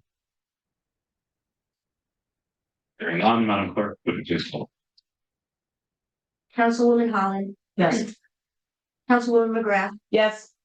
Councilman Roman, Yes. Deputy Mayor McAvoy, Yes. Mayor Tamboro. Yes. H2 will be number 2024-05. It will be published according to law. Public hearing will be held on February 26th. Thank you, Madam Clerk. The next item on the agenda is an ordinance marked H3 on first reading. Madam Clerk, would you please read the title of this ordinance into the record? An ordinance to amend Chapter A 565-1 Schedule of Fees of the Township of Verona to include stormwater permit fees. Thank you, Madam Clerk. Is there a motion? So moved. Is there a second? Second. The motion is made by Councilwoman McGrath. The second is made by Councilwoman Holland. Before we go forward on this, I just want to, since it is a fee structure. I noticed that in H1, we had a fee for a stormwater maintenance permit. I was wondering if it should have been added to this fee schedule. I mean, we have a stormwater permit application fee for $150, but in H1, if you have a system in, you're supposed to provide a stormwater maintenance plan for the township. And it's in 150-2512. Letter C, we have an annual fee for stormwater maintenance permit shall be listed in the Verona's fee ordinance, but we don't have it listed on this new one. Do we have a number for that fee? Can we add it before we move this forward? So Well, what we were intending to do was discuss minimum reporting requirements for the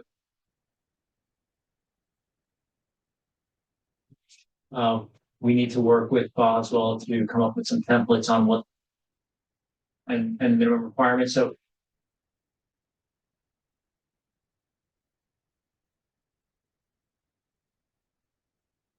I just have one question for the administration. How did we arrive at these fees? Just the 150, 750, 1500. What was the basis of this fee structure? the application fee.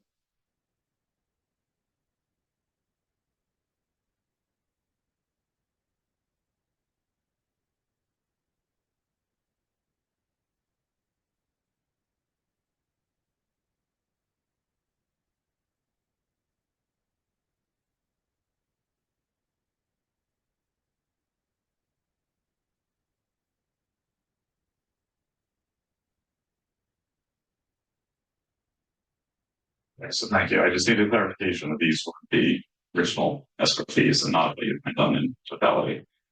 Sorry. So, thank you very much. I'm gonna ask Mr. O'Sullivan to put a different hat on here, but do you think that the $1,500 is enough for a major development? The main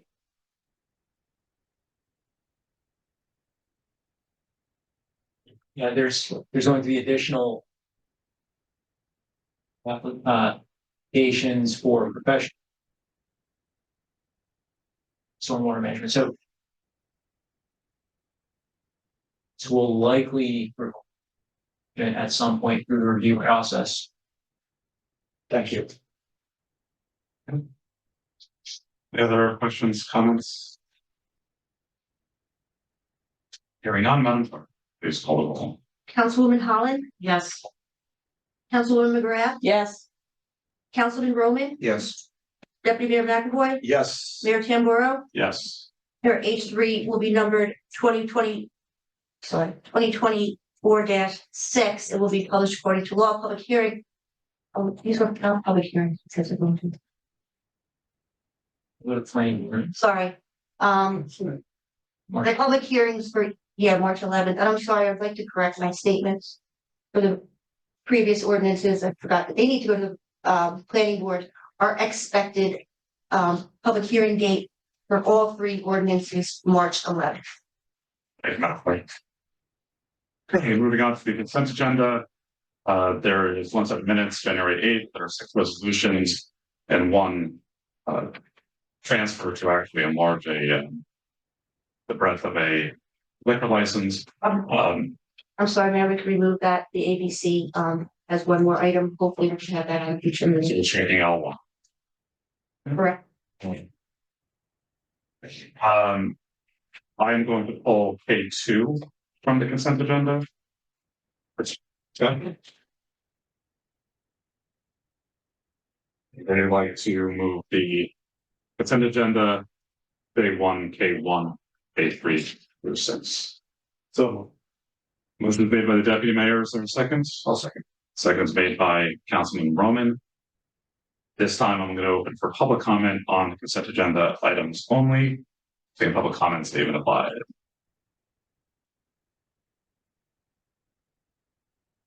Hearing none, I'm going to close public comment.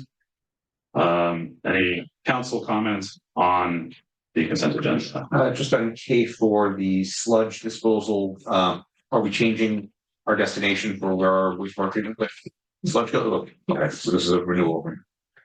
Because I just remember a different name. I thought that was our, it might have been our sludge hauler. I was thinking of. That's correct.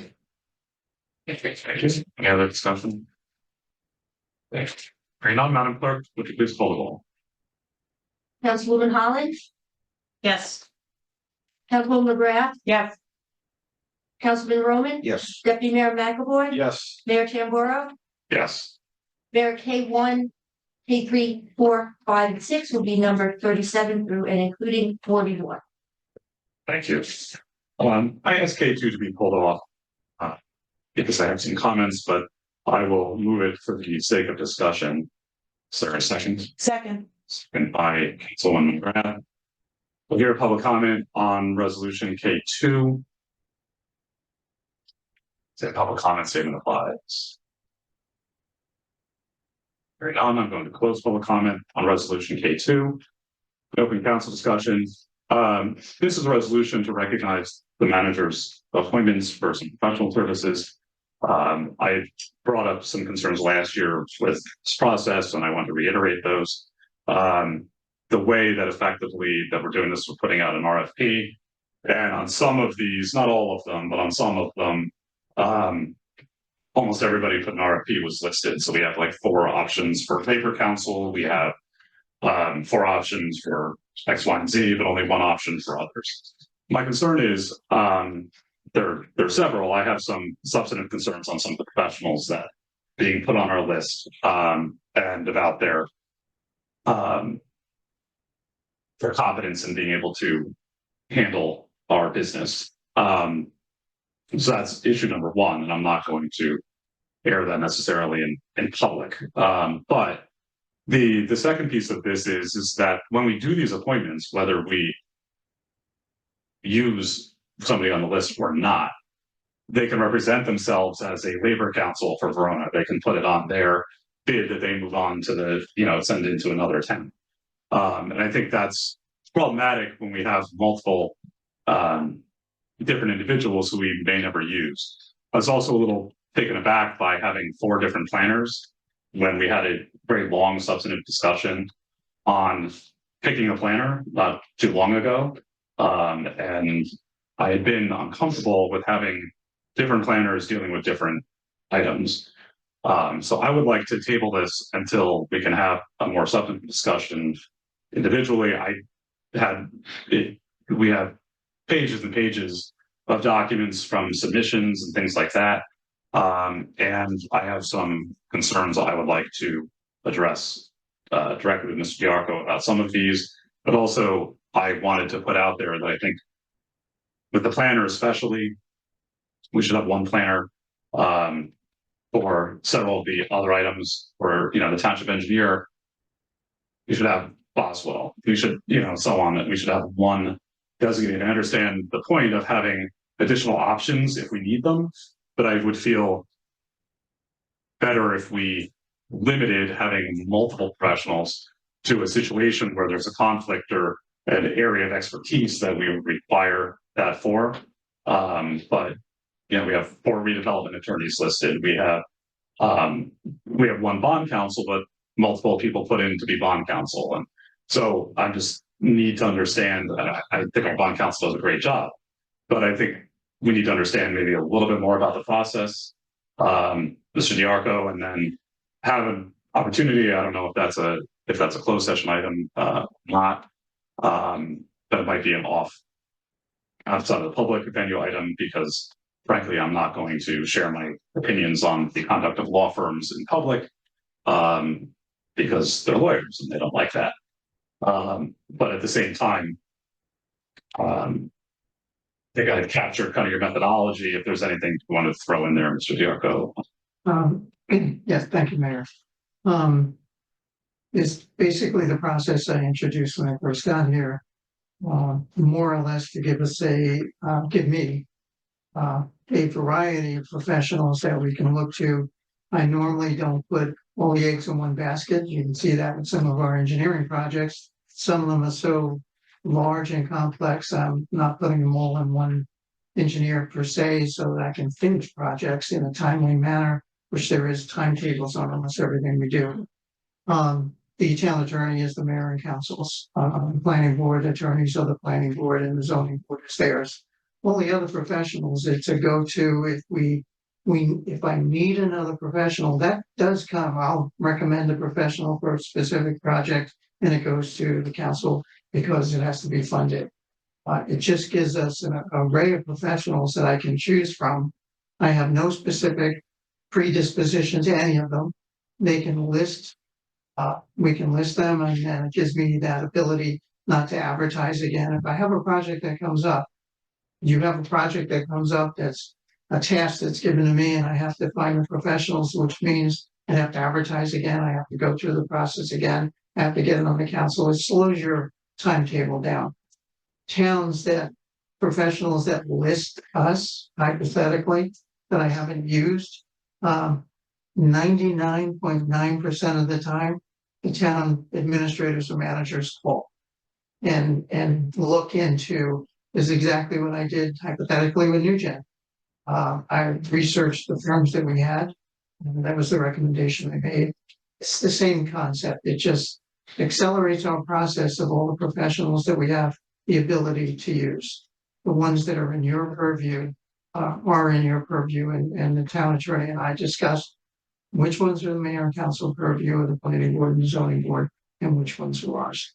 Obviously, we have multiple firms, and obviously we have firms that are continued because they're on projects that are in motion, and I wouldn't recommend any change in those projects.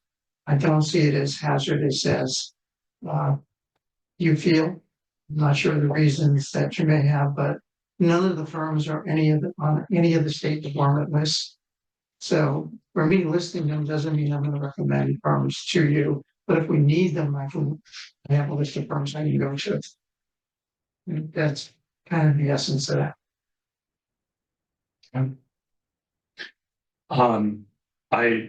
I appreciate your comment, but at the same time, I feel like if we list these individuals and we haven't been able to have a substantive conversation, we got thousands of pages of RFP documents on, I think, Wednesday.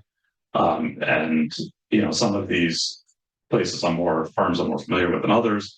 And frankly, I didn't, it's an unreasonable amount of time to actually look through all of those things. I don't think we were really given a heads up that this was coming either.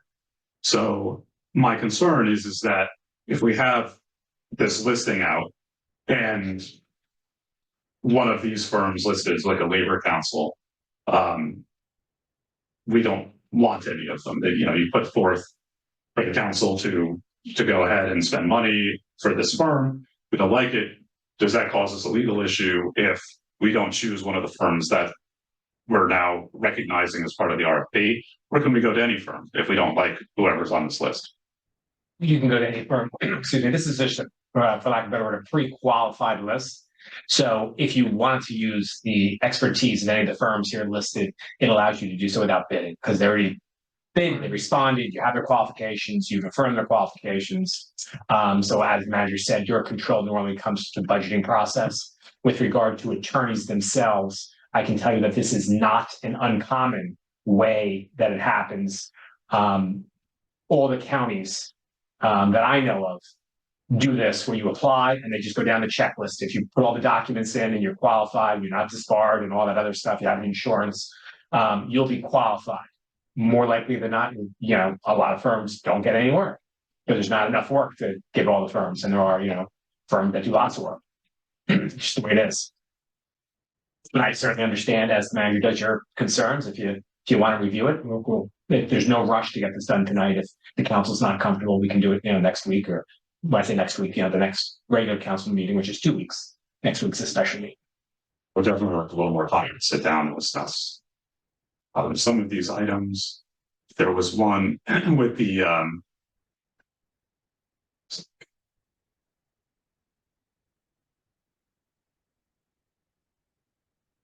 one area that I think even one of professionals we use never made the bid, and that could create problems. So I would just like more time.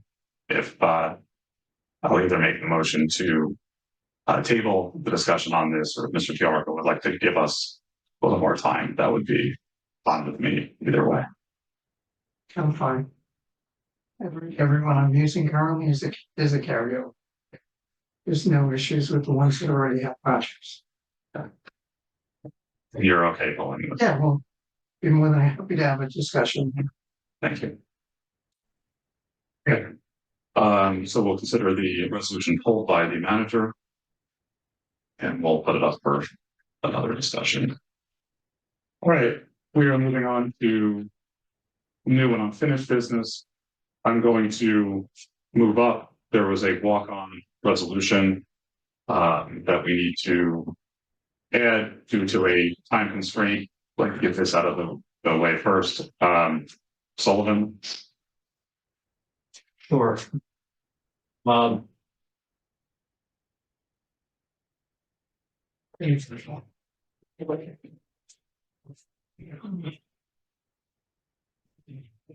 There was an administrative consent order that was drafted by the DEP. It was updated by the DEP to reflect our current project schedule. It builds into anticipation the schedule that we're expecting for Fairview Avenue as well, and it allows us some contingencies if there are any potential delays on the project. That ACO from the DEP was circulated. It was received late Friday afternoon, evening, and it is there's a 15-day turnaround window where the DEP is requiring execution of that.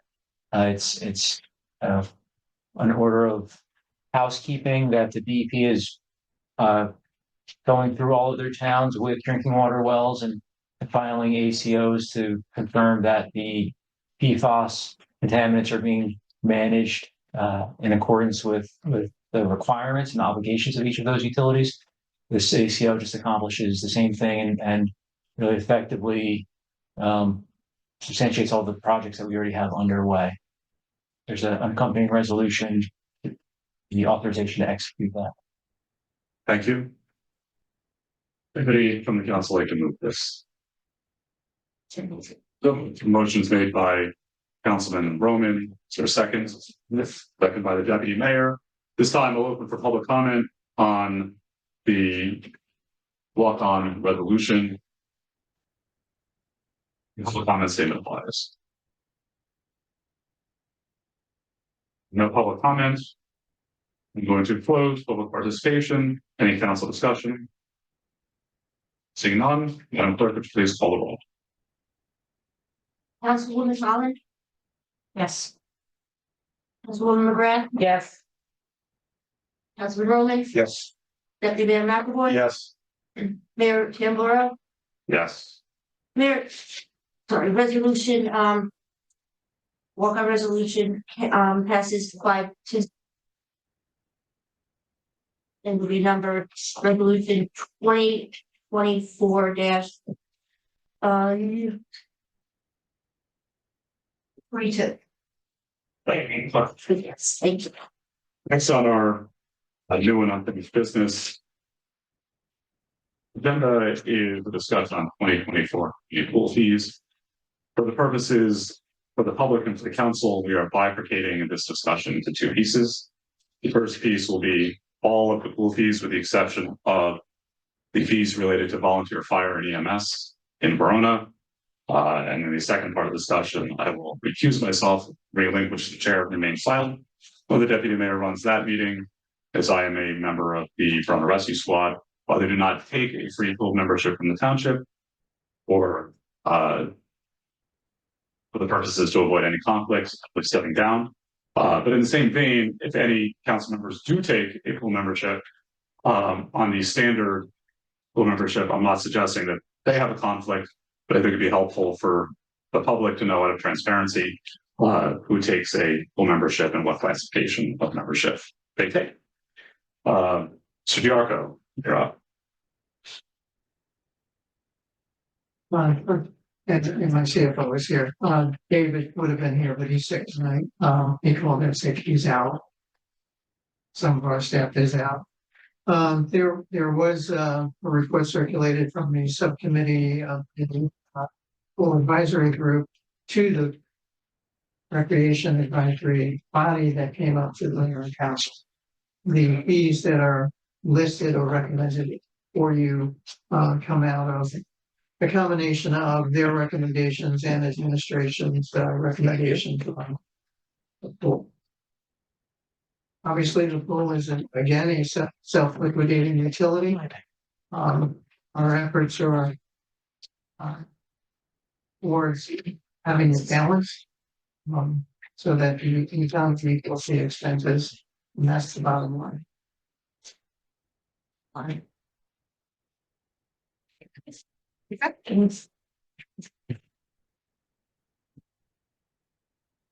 I'll start talking about picking up on some here. Okay. Hello again. As you may recall, October 16th, we talked about audit and we started talking about the pool. So after that discussion, the pool recreation pool subcommittee got the task of looking over our revenue, our expenses, and what they feel could be recommended for us to do better moving forward in 2024 through 2028.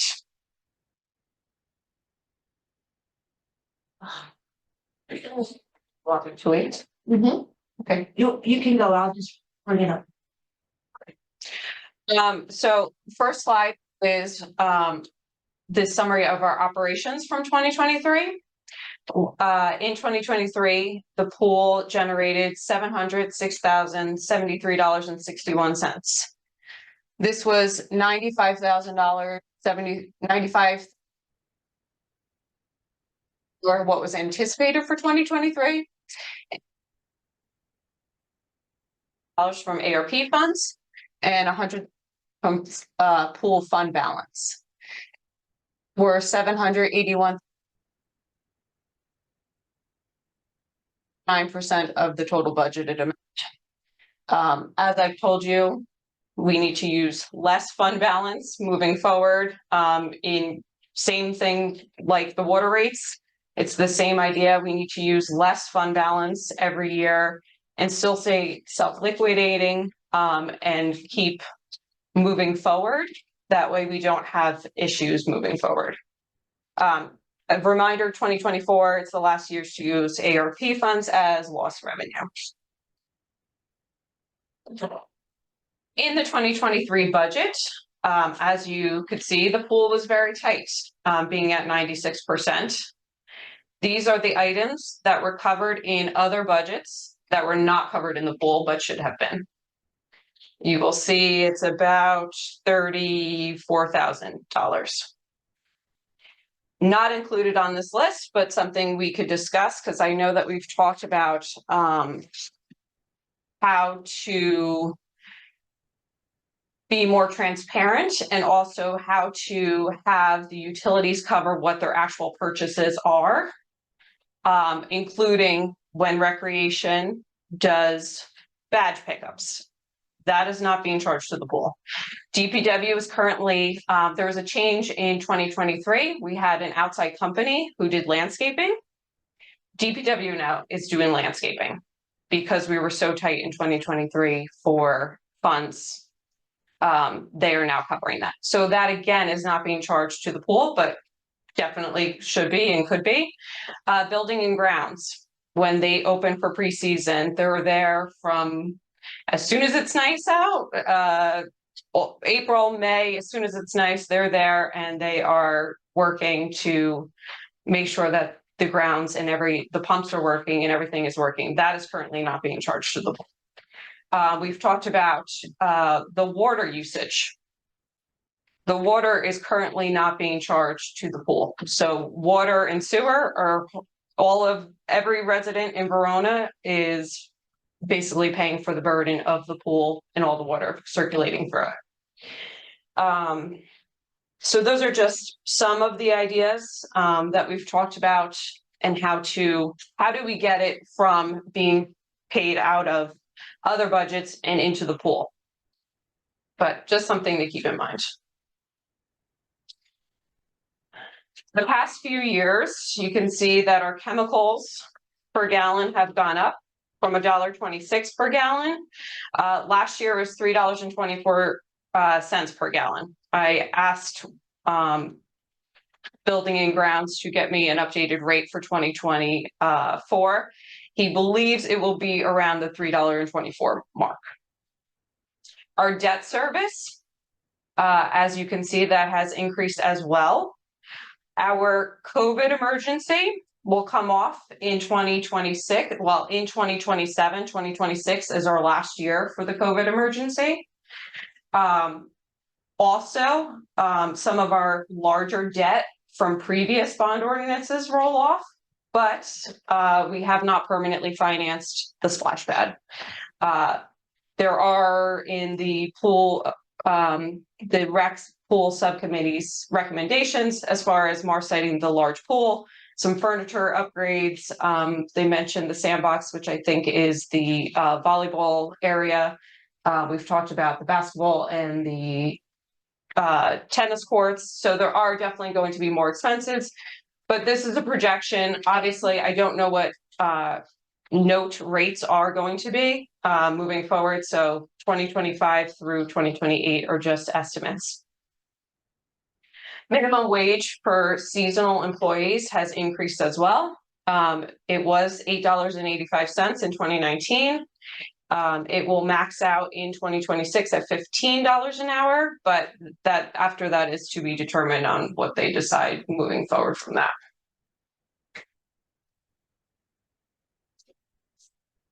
I think it was important for you to see what other municipalities around us are charging for their pool rates. As you can see a comparison.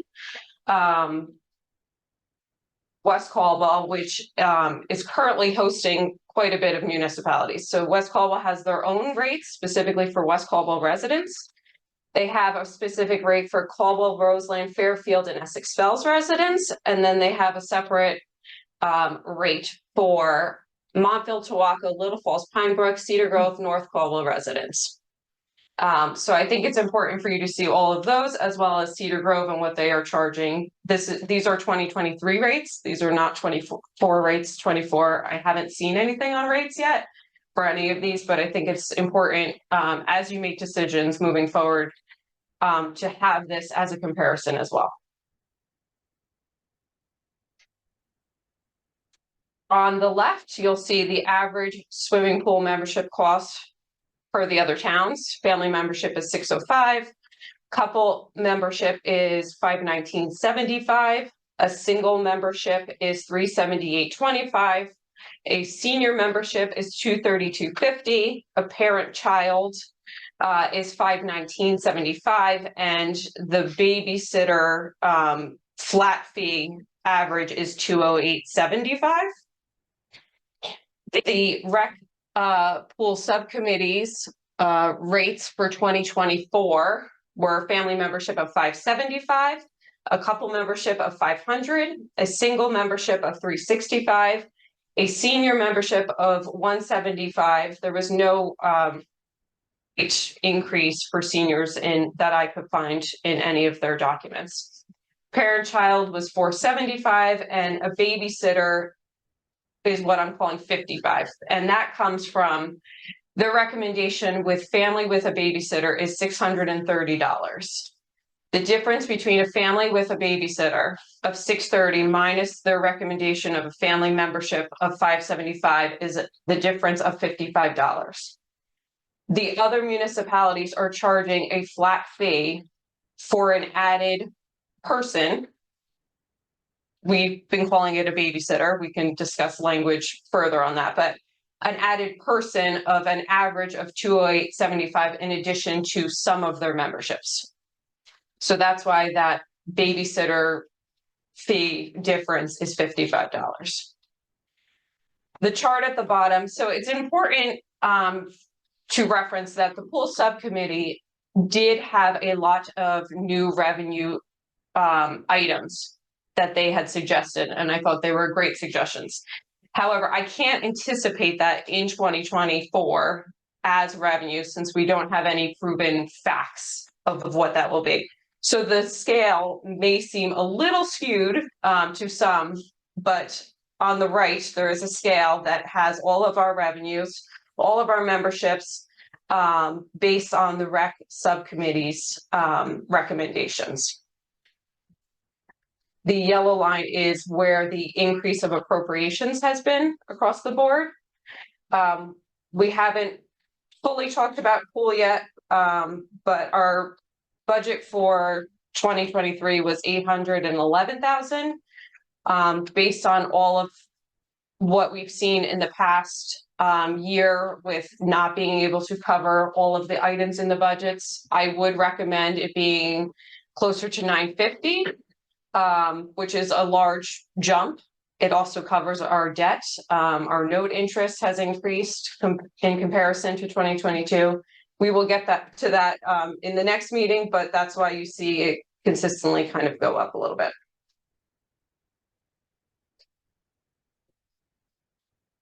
Administration's rate recommendations. So we looked at what the subcommittee had provided to us. We also looked at the average in comparison to the other municipalities for 2023. And we came up with the following rates: a family membership of $605, a couple membership of $547, a single membership of $397, a senior at $202, a guardian child, which we've updated from parent child, at $518, an individual twilight at $236, the babysitter flat fee, which is new for this year in comparison to last year where we had it combined with family memberships, of $150. We are also suggesting a non-resident family fee of $1,000 per family, a non-resident individual fee of $750, and a non-resident senior of $550, which also correlates to Cedar Grove is the only one that charges non-residents. Their family fee was $1,500 for non-residents. Go back 2 slides, sorry. $800 for an individual and $550 for a senior. In the chart, again, it shows the same increase in appropriations of the yellow line. It shows what we've brought in revenue for 2019 through 2023. So those numbers are exactly the same. The only difference here is adding in the non-resident.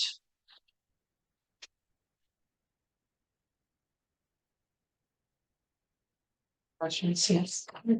I have a couple. Okay. I'm looking, I'd like to get maybe a little more understanding of the methodology for the fees themselves. So the rec commission made their, or the committee made their recommendation and the administration made their recommendation. What were the underlying assumptions behind these recommendations? Were we assuming a flat number of memberships and we increased it to meet a certain goal? So sorry. Go ahead. I mean, whatever you.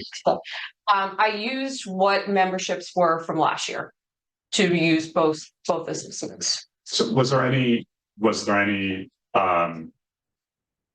discussion of losing memberships because of rate increases. So when anything that we do economically, right, we have to determine if we're going to have an opportunity cost of increasing our rate, could our revenue actually decline because fewer people will come to the pool? Was that discussed? Was there any discussion on that based on community feedback? So I'm looking at like the family membership going up $85, which is significant for some of our families. Was there any discussion on the fact that we could lose memberships, and these assumptions could actually cause us to be below the revenue target that we identified? Yes, lost revenue obviously is always a concern of ours when we increase fees, especially the amount of money that we're trying to increase fees. Most of our consideration was the comparison of the surrounding pools. Our pool is superior in general to all of the surrounding pools. We are, with the subcommittee's recommendations, we were still, in comparison, lower to their 2023 rates for having a superior pool.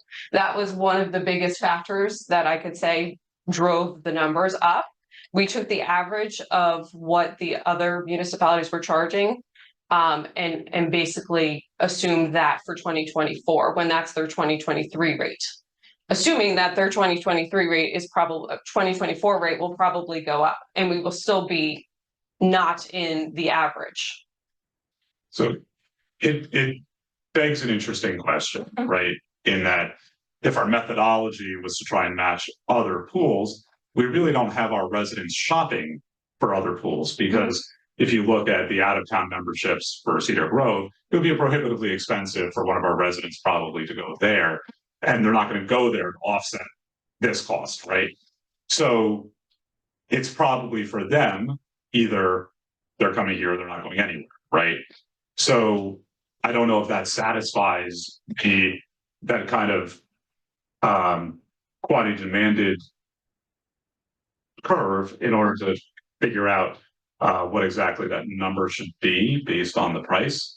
I would assume, I mean, basic economics is that there would be the potential for a decrease. It's not necessarily always the case, right? But there could be a decrease in that. So I'm just a little nervous about, I understand the need to raise rates $85, it's 16.3%.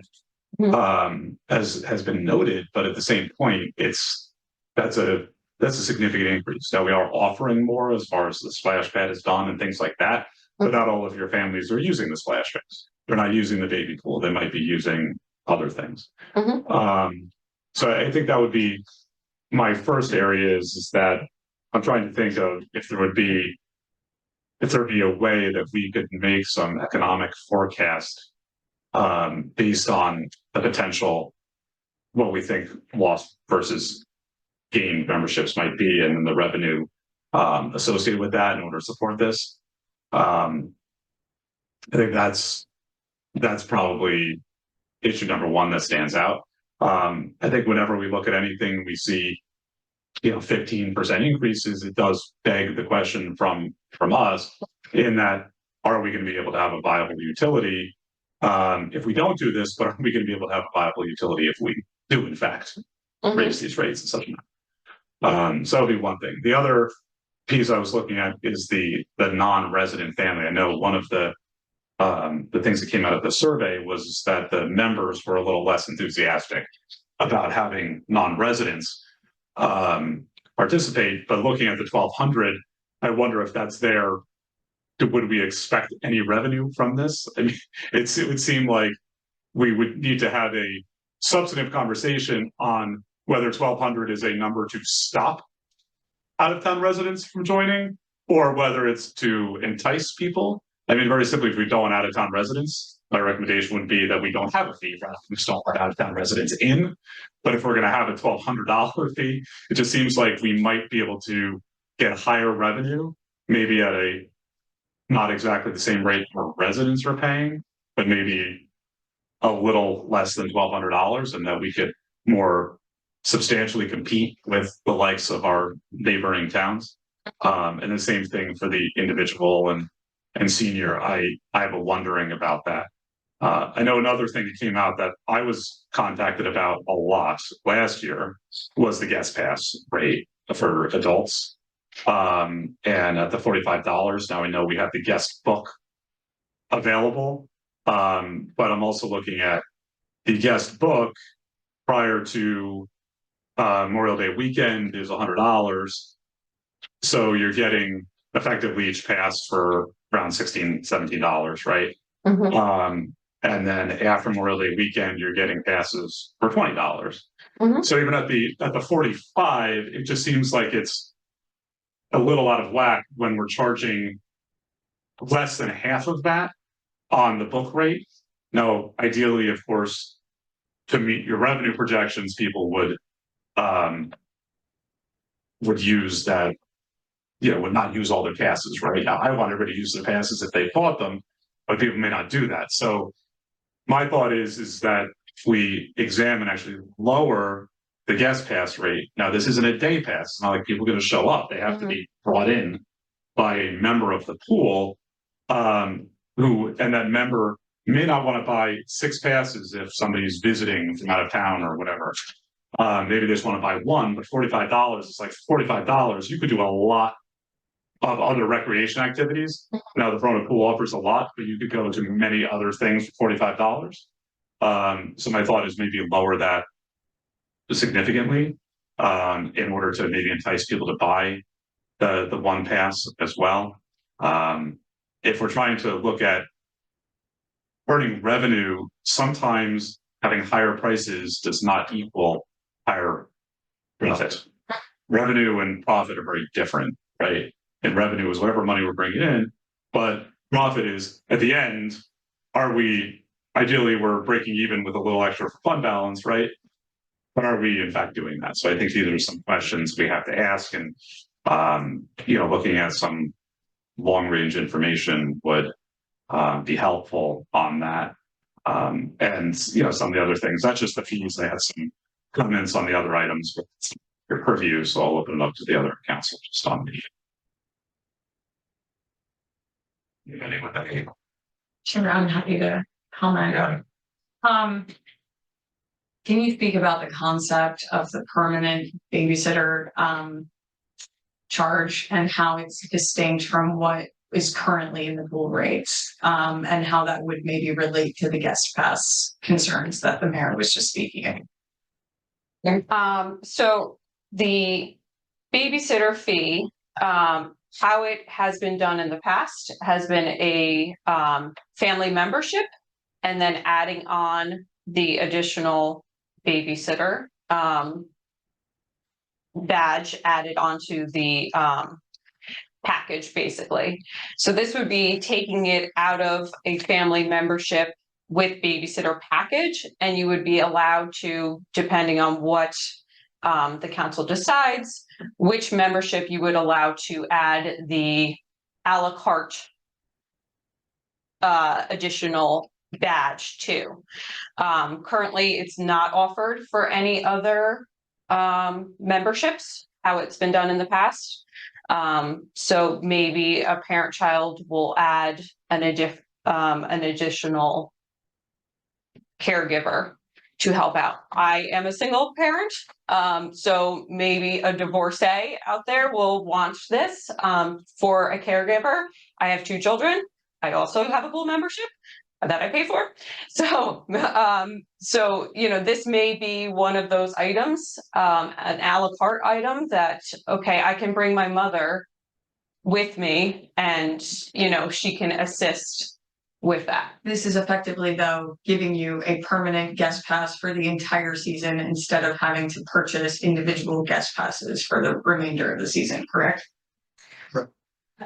Yes, but you would have to have it, yes. It would have to be accompanied. Assigned to one There's person. one yes. babysitter.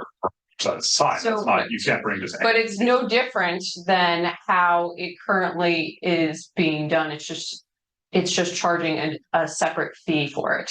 So to be clear, it's not in our ordinance that it's one person per the children. It is only in the ordinance that it is a babysitter and that person has to accompany the children. Mhm. It has not been exercised at the pool, and this is a point that's been discussed with the administration, Mhm. that it has been designated to one entity.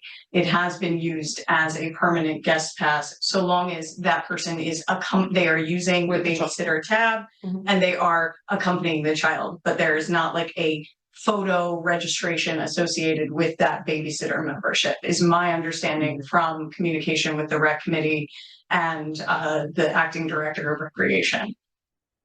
So I don't have an answer because that would be a question for him. yeah, that is how it's been explained, and it doesn't say anything in the ordinance that specifically tied it. That was part of my understanding of having this separate babysitter membership now that the administration is recommending. So could perhaps either of you speak to that, or is this accurate? That Yeah, that's accurate. okay, thank you. And discussions were also on the term caregiver. Yes, whether it's appropriate to use the term babysitter. Yeah. The other municipalities used seasonal resident sitter membership and made a clause in there, must be purchased by resident in addition to a single senior couple or family membership as part of their agreements. I do find that a little problematic though, when it's not being assigned to one individual and effectively becomes that pass, because the idea of the babysitter membership is really to allow residents to use the pool when the parents are unavailable. Mhm. But the way this would seem to me is that anybody can come in. It doesn't matter if the parents are there or not. If somebody, I guess there's nobody checking to be like, is parent there and they're bringing a babysitter with them, because that would seem like it's kind of gaming the system. I would like to potentially write something in the ordinance that you could only use the babysitter membership when the parents not there to accompany the children. Well, That would seem fair. Otherwise, you're drastically undercharging Mhm. for guest passes.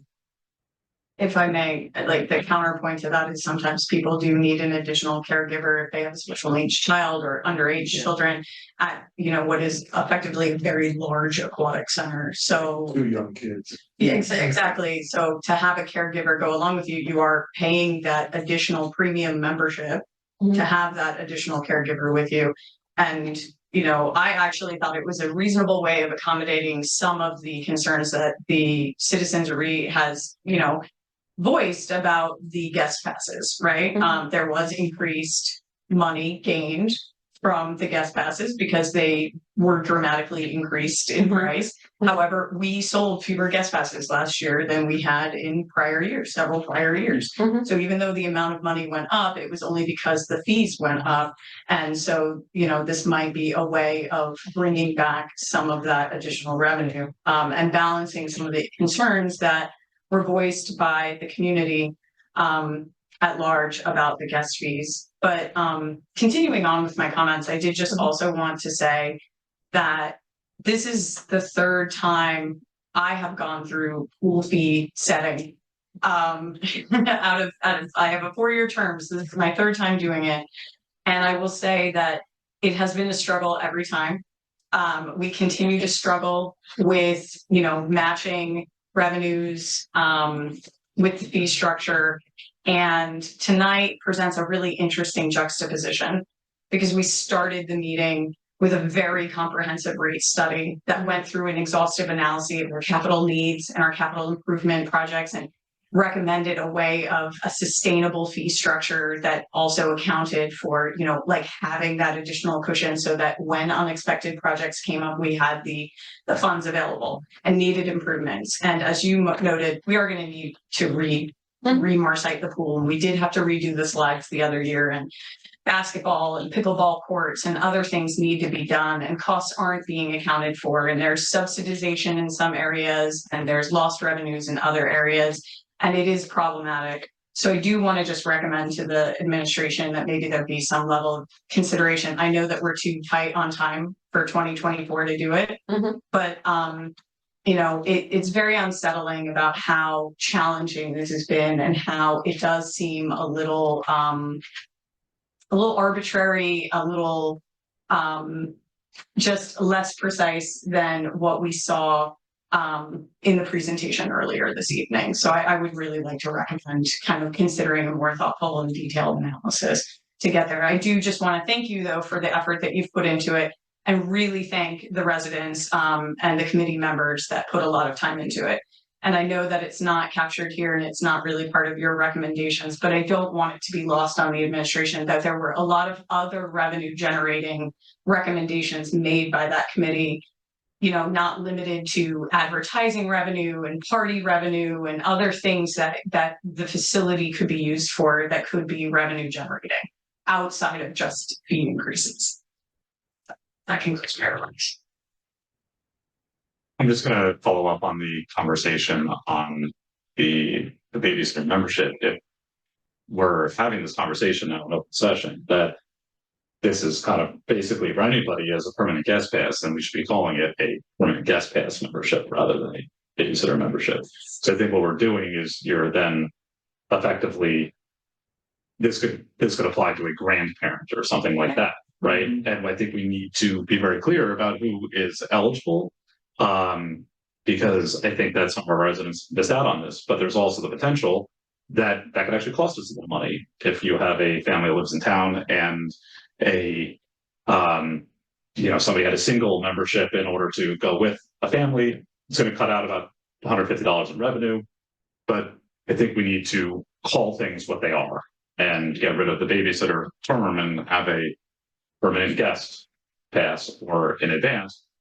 And then, frankly, based on the charge would be, you're talking about that's 4.5 guest passes to have this kind of permanent membership. So I think the economics of that are a little concerning as far as either the guest pass fee is too high or this is too low, right? Councilman? Thank you, Mayor. I think there may be a little bit of confusion with the adult day pass and the child day pass, which was something new the administration put in last year, but did not really get utilized a lot. I think that's for Verona residents to come in, not as a guest, but just to buy for the day. Correct, yes. And the true guest pass rate for adults is actually $20. So at a $208 price for this, and I'll talk about why I think we should call a caregiver in the future. That's actually 10 guest passes. So, but I don't disagree, Mayor, with what you're saying. I mean, it is the natural evolution if we go, and I do want to recommend we call a caregiver, because I want to recognize for a second that there are senior citizens who may want to bring in an aide, that there are adults that may need a caregiver. And I think to open up this ability to add on, to bring in a person who helps to assist is really us being truly inclusive and to move beyond this babysitter name. Now, to take that step forward and to call and to say, well, you really can bring in anybody, they don't have to watch your kids. I don't know if we're ready to do that yet, but and unfortunately, Mr. Robotham couldn't be here. It's all about how it's administered by the staff, okay, which let's recognize are mostly young adults. So that's something I would like the administration to really think through, as one piece. Secondly, I want to thank you for finally articulating a question that we've been having for a long time, which is, are we subsidizing the pool out of general funds and how is it being subsidized? So I think we're moving a great step there. Mm-hmm. I think, the slide with the chemical rates and the minimum wage increases was also very powerful. And while I agree, and I'm proud to say that I'm a pool member for 12 years and I do have a family membership, while it will be difficult to pay a 15% increase on that, let's also recognize that spread across the summer, that $85 kind of for many families will wash out. Not every family, but for many families will wash out. And I think given the fact that we have to pay the staff more to keep the pool clean and cleanly, we have to pay more. It's unfortunately just another case of inflation that we have to pass on. I'm a little confused with what was left at the dais and what we got late this afternoon. So we got a different sheet with different numbers than what we got on the second.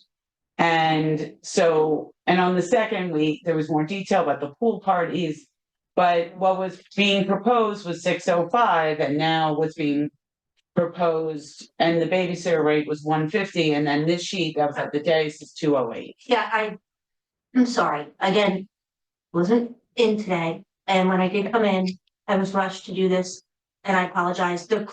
All I did was try to remove for the discussion, to make it two parts, so that Okay. there could be recused, and I did pull up an old document to do that.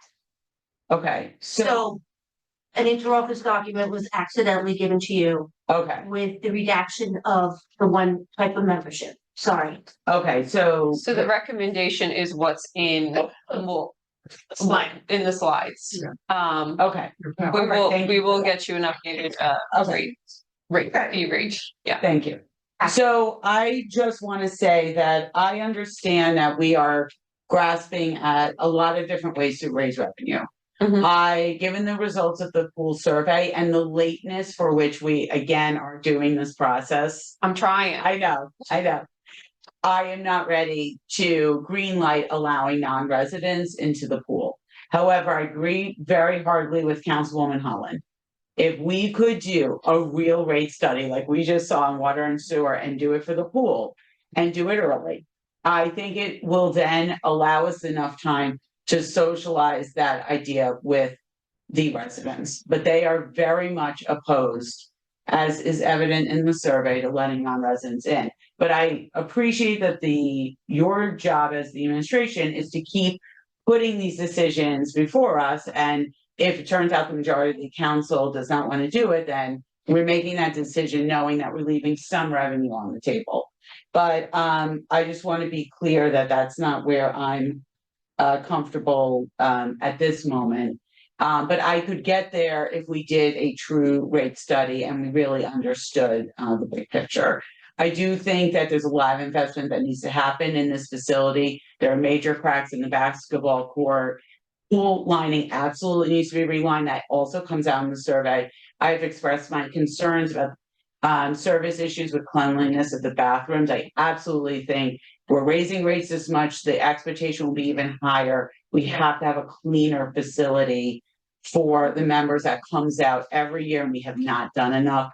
That's really for Mr. Robotham, like to really run this utility better in terms of cleanliness. But I do thank all the effort of the Recreation Committee. This was their first major report. I thought they had a lot of intriguing ideas. I appreciate the work that you've put in, and thank you very much.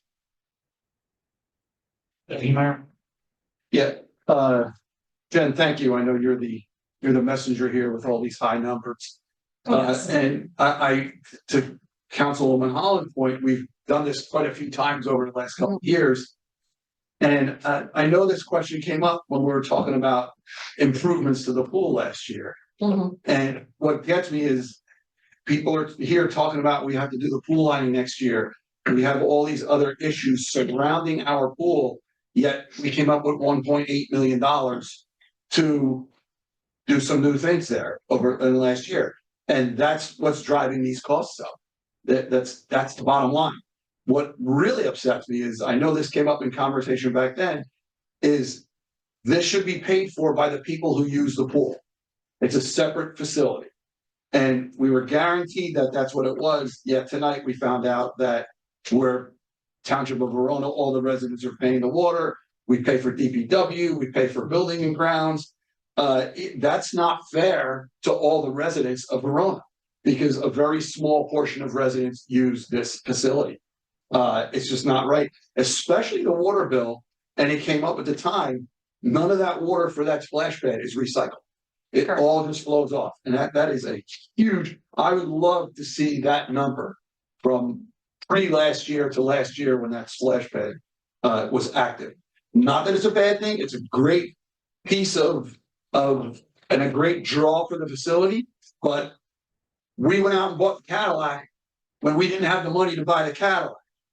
It's like, you know, you're putting an addition on your home when all the other bedrooms and the bathrooms need to be renovated. And people up here just gave a list of things that we need to do.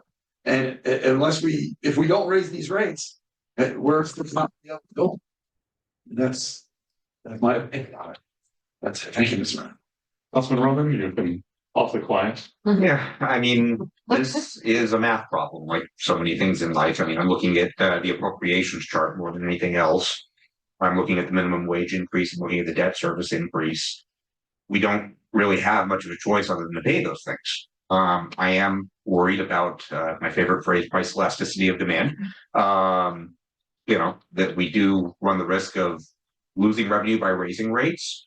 I don't know how acute that risk is the first year, given that the improvements are very fresh.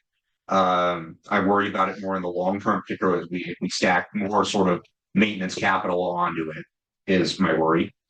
I don't think we have a lot of choices here, and because we have to make this stay solvent.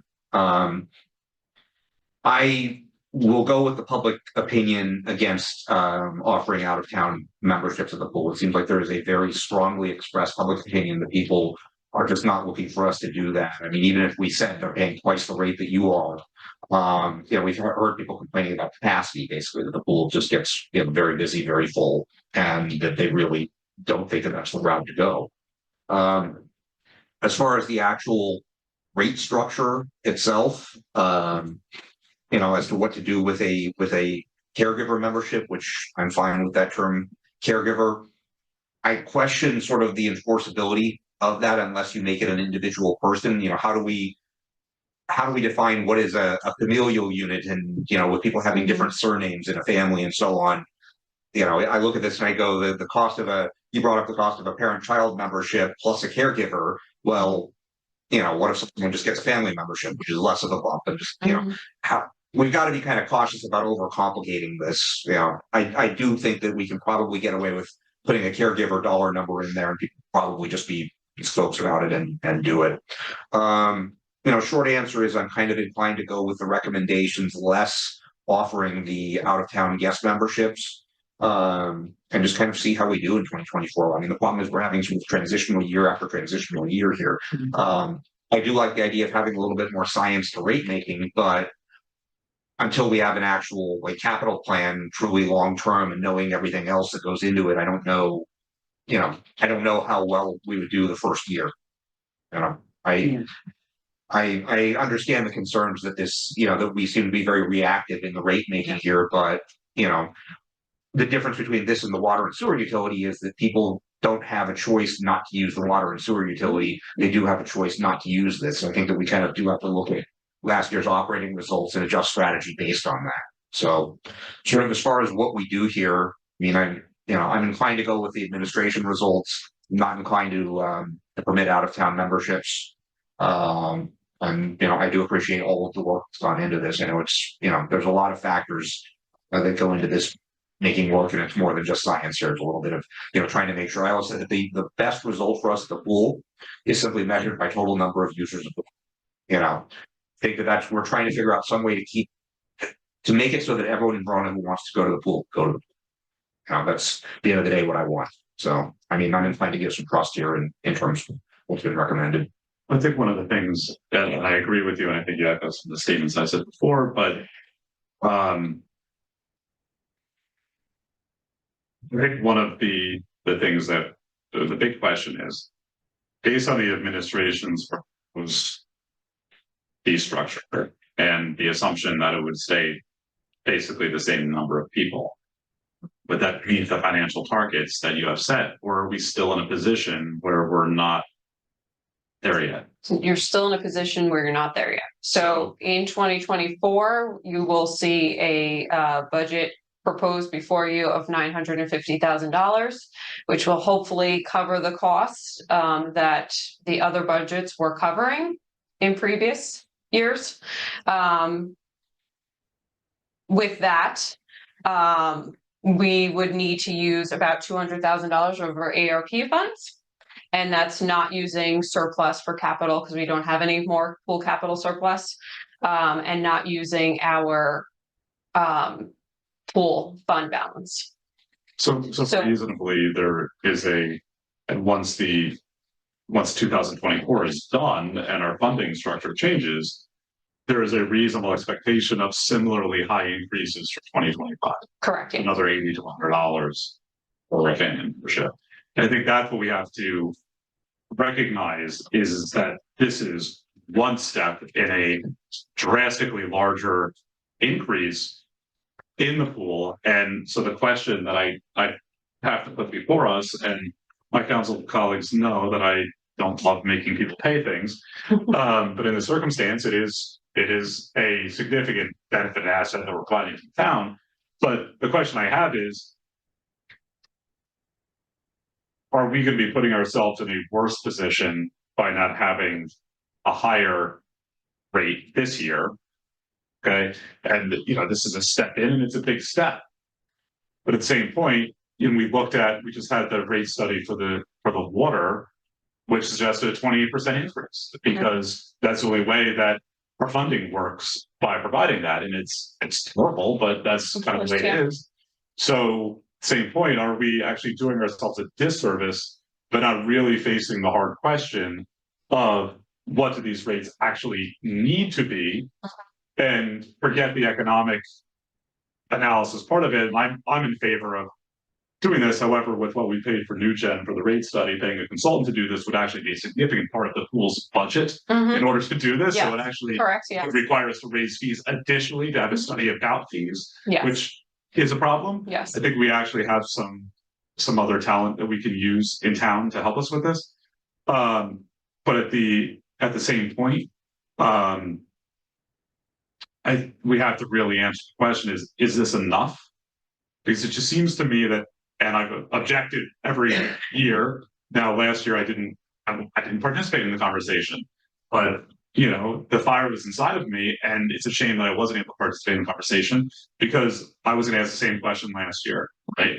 And this is why I asked for these things to be bifurcated so I could participate in the conversation, because it seems like we're missing this step in really where do we need to be. So I would like to actually get numbers from the administration on what we actually need to charge.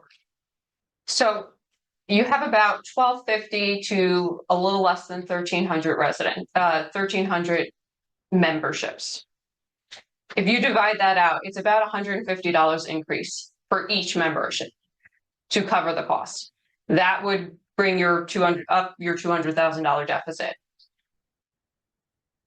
But that's a significant increase in comparison to where we're already at.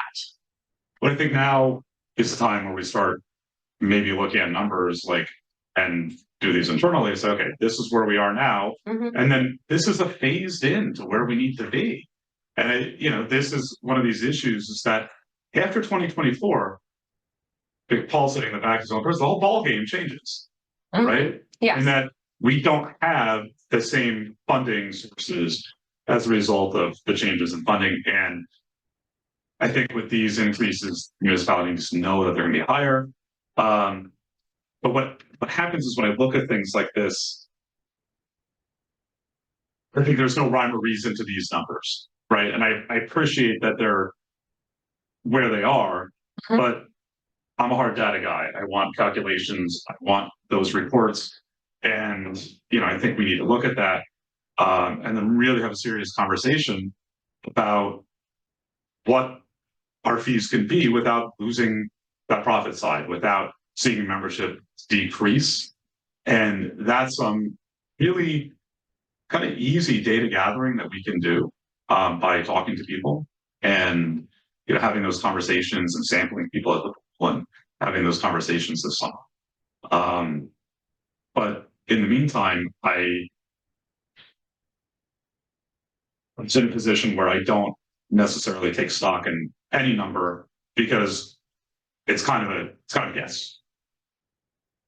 Just kind of a follow-up on your comments here. Just looking out at future years in the rate recommendations here, you see a big factor that looks like it's non-resident memberships. It looks to me like that's about $150,000 size bump. Essentially, financing the pool with the hope of generating that.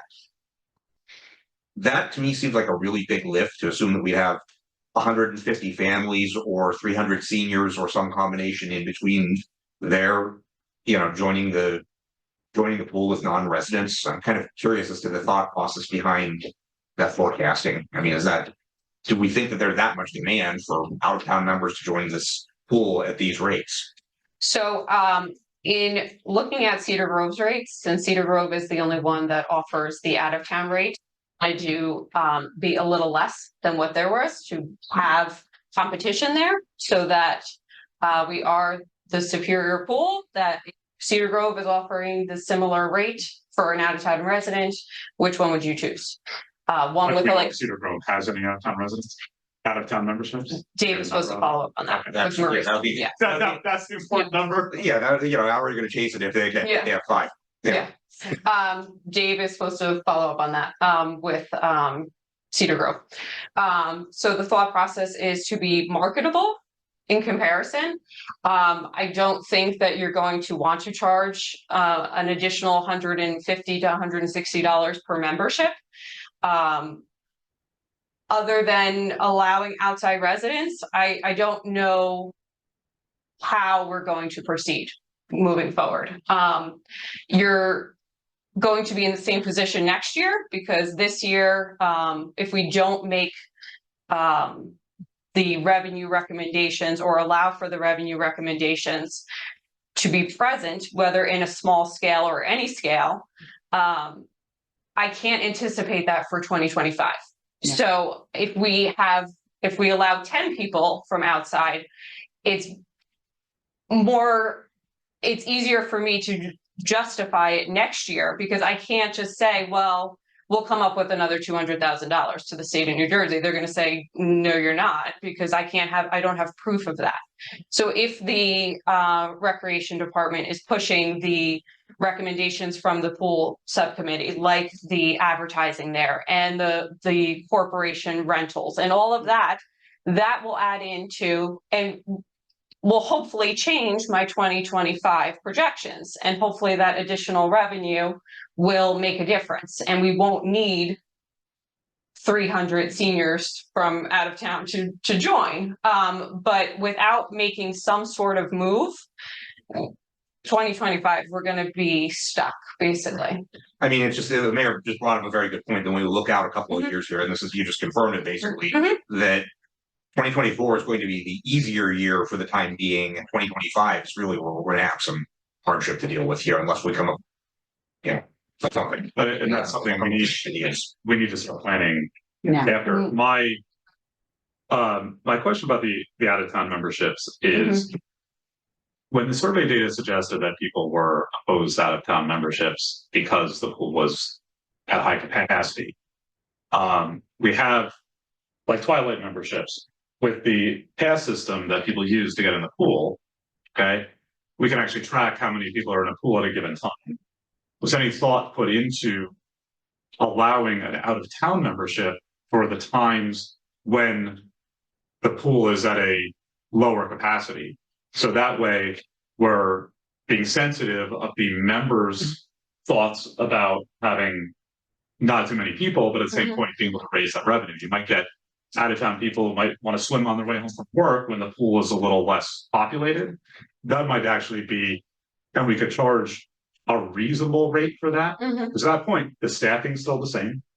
It doesn't cost us any more to add a couple more people to swim or whatever in one of those things. But I'm wondering if perhaps we could have the administration look into that with the data, find out if there was be a time that we could actually offer that. I'm sorry. Good. Thank you, Mayor. No, we're just to answer Councilman Nolan's question about just staff in the dark. It wasn't. We're looking at the shortfall. How much do I need to make up? And it was simple math. Out of the meetings that, and I know the council is not in favor of out of town residents, but we need to think about that, the challenge of what you're going to face in the next couple of years. One of the things I discussed with the staff and mostly our public information officer, my question I had was, what kind of marketing have we done in the community to entice residents? The new residents may not know that much about your pool. Residents may not know the extent of the service at the pool. And have we done a marketing campaign to bring new customers into the pool? And that's on the drawing board now. Those discussions, we'll be putting that together for the town wide to generate a market. If we can bring more residents into the pool, you won't have to address that question of what the public doesn't want. Your capacity at the pool is based on the State Department of Health regulations. You're not even close to the capacity of your pool based on the pool size and amenities at the pool. So you're not even close on that question. We haven't addressed varied hours, which is an interesting item. And we'll send that back to Dave to discuss with the subcommittee on the pool. But one of the things that is going in place is a marketing campaign and a survey of the community at large, which we're putting together with the new survey company we have. But all of this is based on just pure income and expense. That was the bottom line what we did. I will look into, without spending what we spent on New Gen, we have not had a rate study by any independent or individual. I'll look into that if it even exists, if a term exists, one's out there that's reasonable that we can do rate study analysis and forecast. There's someone that'll do it, sure. Yeah. For a fee. So one question, Mr. Mayor. This came up to a couple people and maybe Councilwoman Holland who know the answer because she was in the meetings. What about offering memberships to township workers that do not live in town? I mean, even if there's 10 families, it's another, could be 6 grand. Yeah, your township employees that live in town. I've already asked that. How many employees do we have that are non-residents? So I've asked payroll to let me know that so we can answer that question. Yes. I mean, a majority, my office is 5 people, 4 of us live in town. A majority do live in town, but we have discussed that. It certainly, we did get a comment last year about that, and certainly. I think at this point, we've had a lot out there, and we've given the administration some other things to investigate. But in order for us to actually start charging people and having memberships, we need to have an ordinance on for the 26th of this month. So I would kind of like to perhaps have a straw poll from the council on whether you want to proceed with the administration writing an ordinance for these rates, plus whatever other items that we looked at, and try to take all of our feedback and find a common ground for us to talk on first reading. Is that acceptable with everybody for now, as far as with the rates provided by the administration? Or are we going to need to schedule another meeting to hear some responses, discuss this again? We're gonna have to have a special meeting on the poll. At this point, I'm just gonna take the straw poll. Is everybody just raise your hand? It's not an official vote, but if you're in favor of the administration writing an ordinance that reflects the numbers in the chart that we were provided.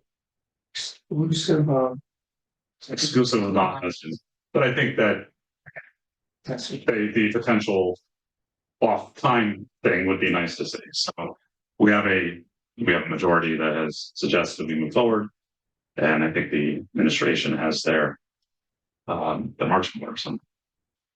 Is there any other items of new business to come before the council? Oh, wait, so the second. Oh, sorry. Yes, you're right. Yeah, I just had that in my head and I actually wrote it down. But we left in such a nice place. At this point, I'm going to turn the chair over to the deputy mayor, and while I'll be at the dais, I'll remain silent. Thank you, Mr. Mayor. So the second half of this discussion is for the fire department and rescue members only. We received this today. The art, or do you want to? Is this 2 different? Just point of clarification to protect the mayor. I think you have to step up to dance, but I'll refer to the attorney. No, you don't have to. No, because it's a public session. With closed session, I'd make them leave the room, but because it's public session, so the record is clear, the mayor can stay here. I don't see a difference between him sitting 5 feet over there versus where he's sitting now, and he'll remain silent. And so the council's clear. We're going to split this up in the ordinance. We also split up in the conversation. So it's before you now is what I'll call the current ordinance, and the current ordinance has fire and rescue, but you have two conversations, maybe three conversations. One is, should anyone be exempt? What groups should be exempt? And then whether you're going to charge the exempt group. I guess this year there's in lieu of charging them, there's a registration fee, but administration will review that recommendation. Our administration's recommendation is not the recommendation of the subcommittee. We recommended a higher fee. Last year I discussed with the two chiefs of police and fire and rescue a registration fee. You have 159 members. Last year I asked the pool to register in actually at the pool, firefighters and EMS, and there's 159 that actually register to go to the pool. It's split almost evenly between fire and rescue. And I recommended last year a $25 registration fee. I know it's a small amount, but every little bit helps. Last year, fire was and rescue had no problem with the $25 registration fee. And there was discussions relative to the Recreation Commission's fee that set it off, and it went to no charge at all.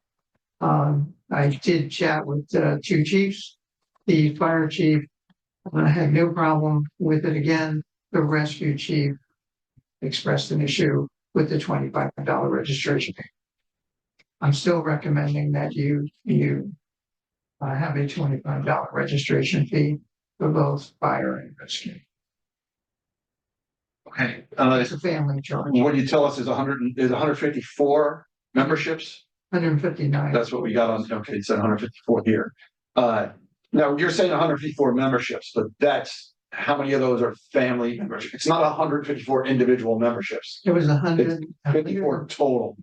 I thought it was 159. It was 150. If it's 54, it's the firefighter, or EMS, whether it's a family or whatever, it was the firefighter who's qualified or the EMS person who's qualified. It's his whole family. That is so that's a So total amount of registration, people. $25 is for the family. Because it can't be 154 because there's 125 rescue squad members and I think 40 or 50 fire. The way it was represented was that it's individuals, so it was 159, so like you weren't counting as families, which is actually one of my questions about your per household fee. It was that they individually registered each of them. They were all free, but they were individually registered. That's how it was represented to the committee. But I think that's a point of clarification for the administration. So it would be nice to have the breakdown of this, how many of these are families, because you could have a family of 4, a family of 6, and you're counting that as 6 or 4 individuals. So it's kind of a little, the number being 154 to me seems a little higher than what you have that number. I may, Okay. while you. That was my question. Yeah. I agree, but I think I'm gonna defer to this. I thought I saw somewhere that the lost revenue for not charging, or the amount of the subsidy was around 17,000. Did I just imagine that number? It's not on this chart. The amount of the lost revenue For not charging, so assuming all these individuals were paying the full rate, that the differential, but I don't wanna misspeak. Calculate. I don't know. Question. Did you calculate? I don't know if that was calculated. Oh, okay, so strike that, because I obviously. It may have been, but I don't recall. Now, I know that some members of the rescue squad in particular don't actually, they're from other towns. Do we limit this just to Verona residents, or No. are there individuals who are volunteering with the rescue squad who are then also utilizing this benefit that are from out of town? That is correct. There are, so each organization has, basically, a level that they have to reach between calls, drills that they go on. Each one has its own, kind of levels, and you have to meet certain recommendations. You would know so much more about this than I would. Member in good standing. A member in good standing, yes, thank you. But yes, Yes, both fire. both, and they both have their own list. But Rescue Squad has members that are out of town members that are in good standing and can join the pool. Okay. And have joined the pool. And I would assume so. That would be a question for Dave, but Okay. Thank you. you're welcome. See if I can pull this up quickly. If that 17,000 is the number, it means to figure out how we arrived at that. Yeah, I don't want to repeat something I'm thinking, so. Mhm. And I remember us discussing a number. I thought it was like maybe we had a differential rate or something like that, but we did kind of figure out what it was costing us. I just don't recall the number. Yeah. I would like clarification on the per household $25 registration fee and whether it's tied to any actual administrative like cost associated with doing this, and if so, is it appropriate to be per household or per individual registered? So I would like to get some clarification on that. I do think it's a very nominal charge, so if it were per individual, I think that would be objectionable. If I may, here, Go ahead, Mr. Manager. Dave's response on that question, when he asked if he's eligible. He said the list provided has more eligible members, the number provided for the members who actually registered for a membership. So I'm assuming, and I'll ask him to clarify that, but it's the members. That's what he's saying, of fire and rescue. I don't have 2023's numbers, but fire and rescue in 2022 was 149. 7 were individuals, 10 were couples, 22 were family memberships, 5 were family memberships with babysitter, 1 was a parent-child, and 3 were seniors. That was 22's. Oh, so when we have a number like 145, it is memberships, but it can actually be well over 149 people. Correct. So it's, from my understanding, it's the firefighter or rescue squad person is registering, but that doesn't include all of the family members or people that are involved. That's just the registrants. Okay. But I don't have 2023's numbers. But it did go up from 149 to 159 that you have on your list. I don't know what the 154 is written. 154. Okay, so it did memberships. I just don't know if what memberships types that was. I think it was actually as a result of some of our discussions, and people didn't realize they had the benefit to it and wanted to start using it. So I'm sorry, can you just repeat how many Sure. memberships were? 22 family memberships, 5 with family with babysitter.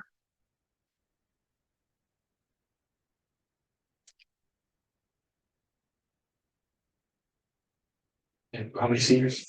That's okay. 3 seniors, 1 parent, 10 couples, and 7 individuals.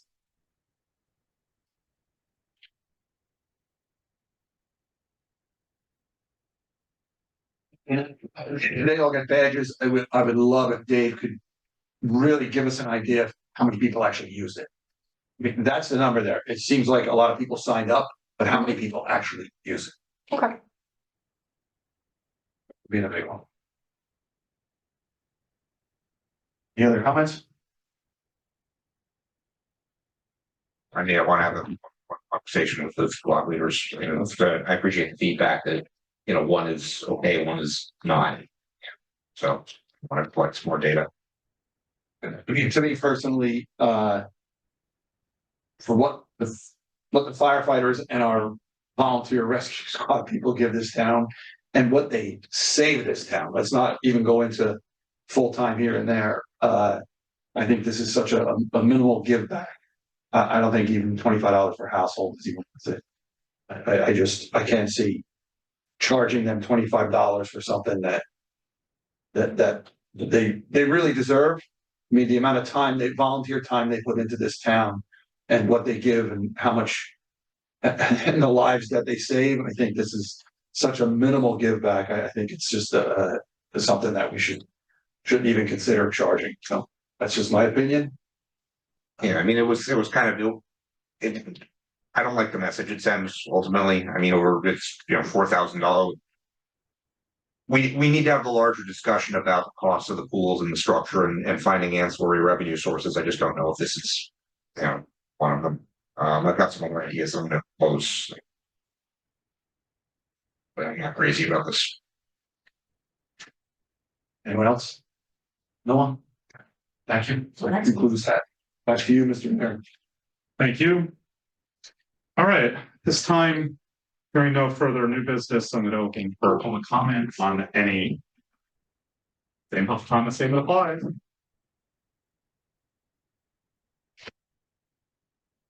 Hearing no public comments, want to close public comment. We did have a resolution in the consent agenda to go into executive session. Will any official action be taken? No. Okay. We'll Was there see anything for everybody. executive session?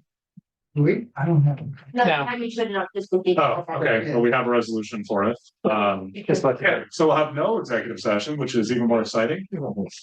Do I have any motion before the council? Oh, move to adjourn. The Councilman Verona has Second. moved to adjourn and Councilman McGrath seconded the motion. All those in favor? Aye. Hi. All those opposed can stay here for as long as they wish. Yes. Have a good evening, everybody. Remember our meeting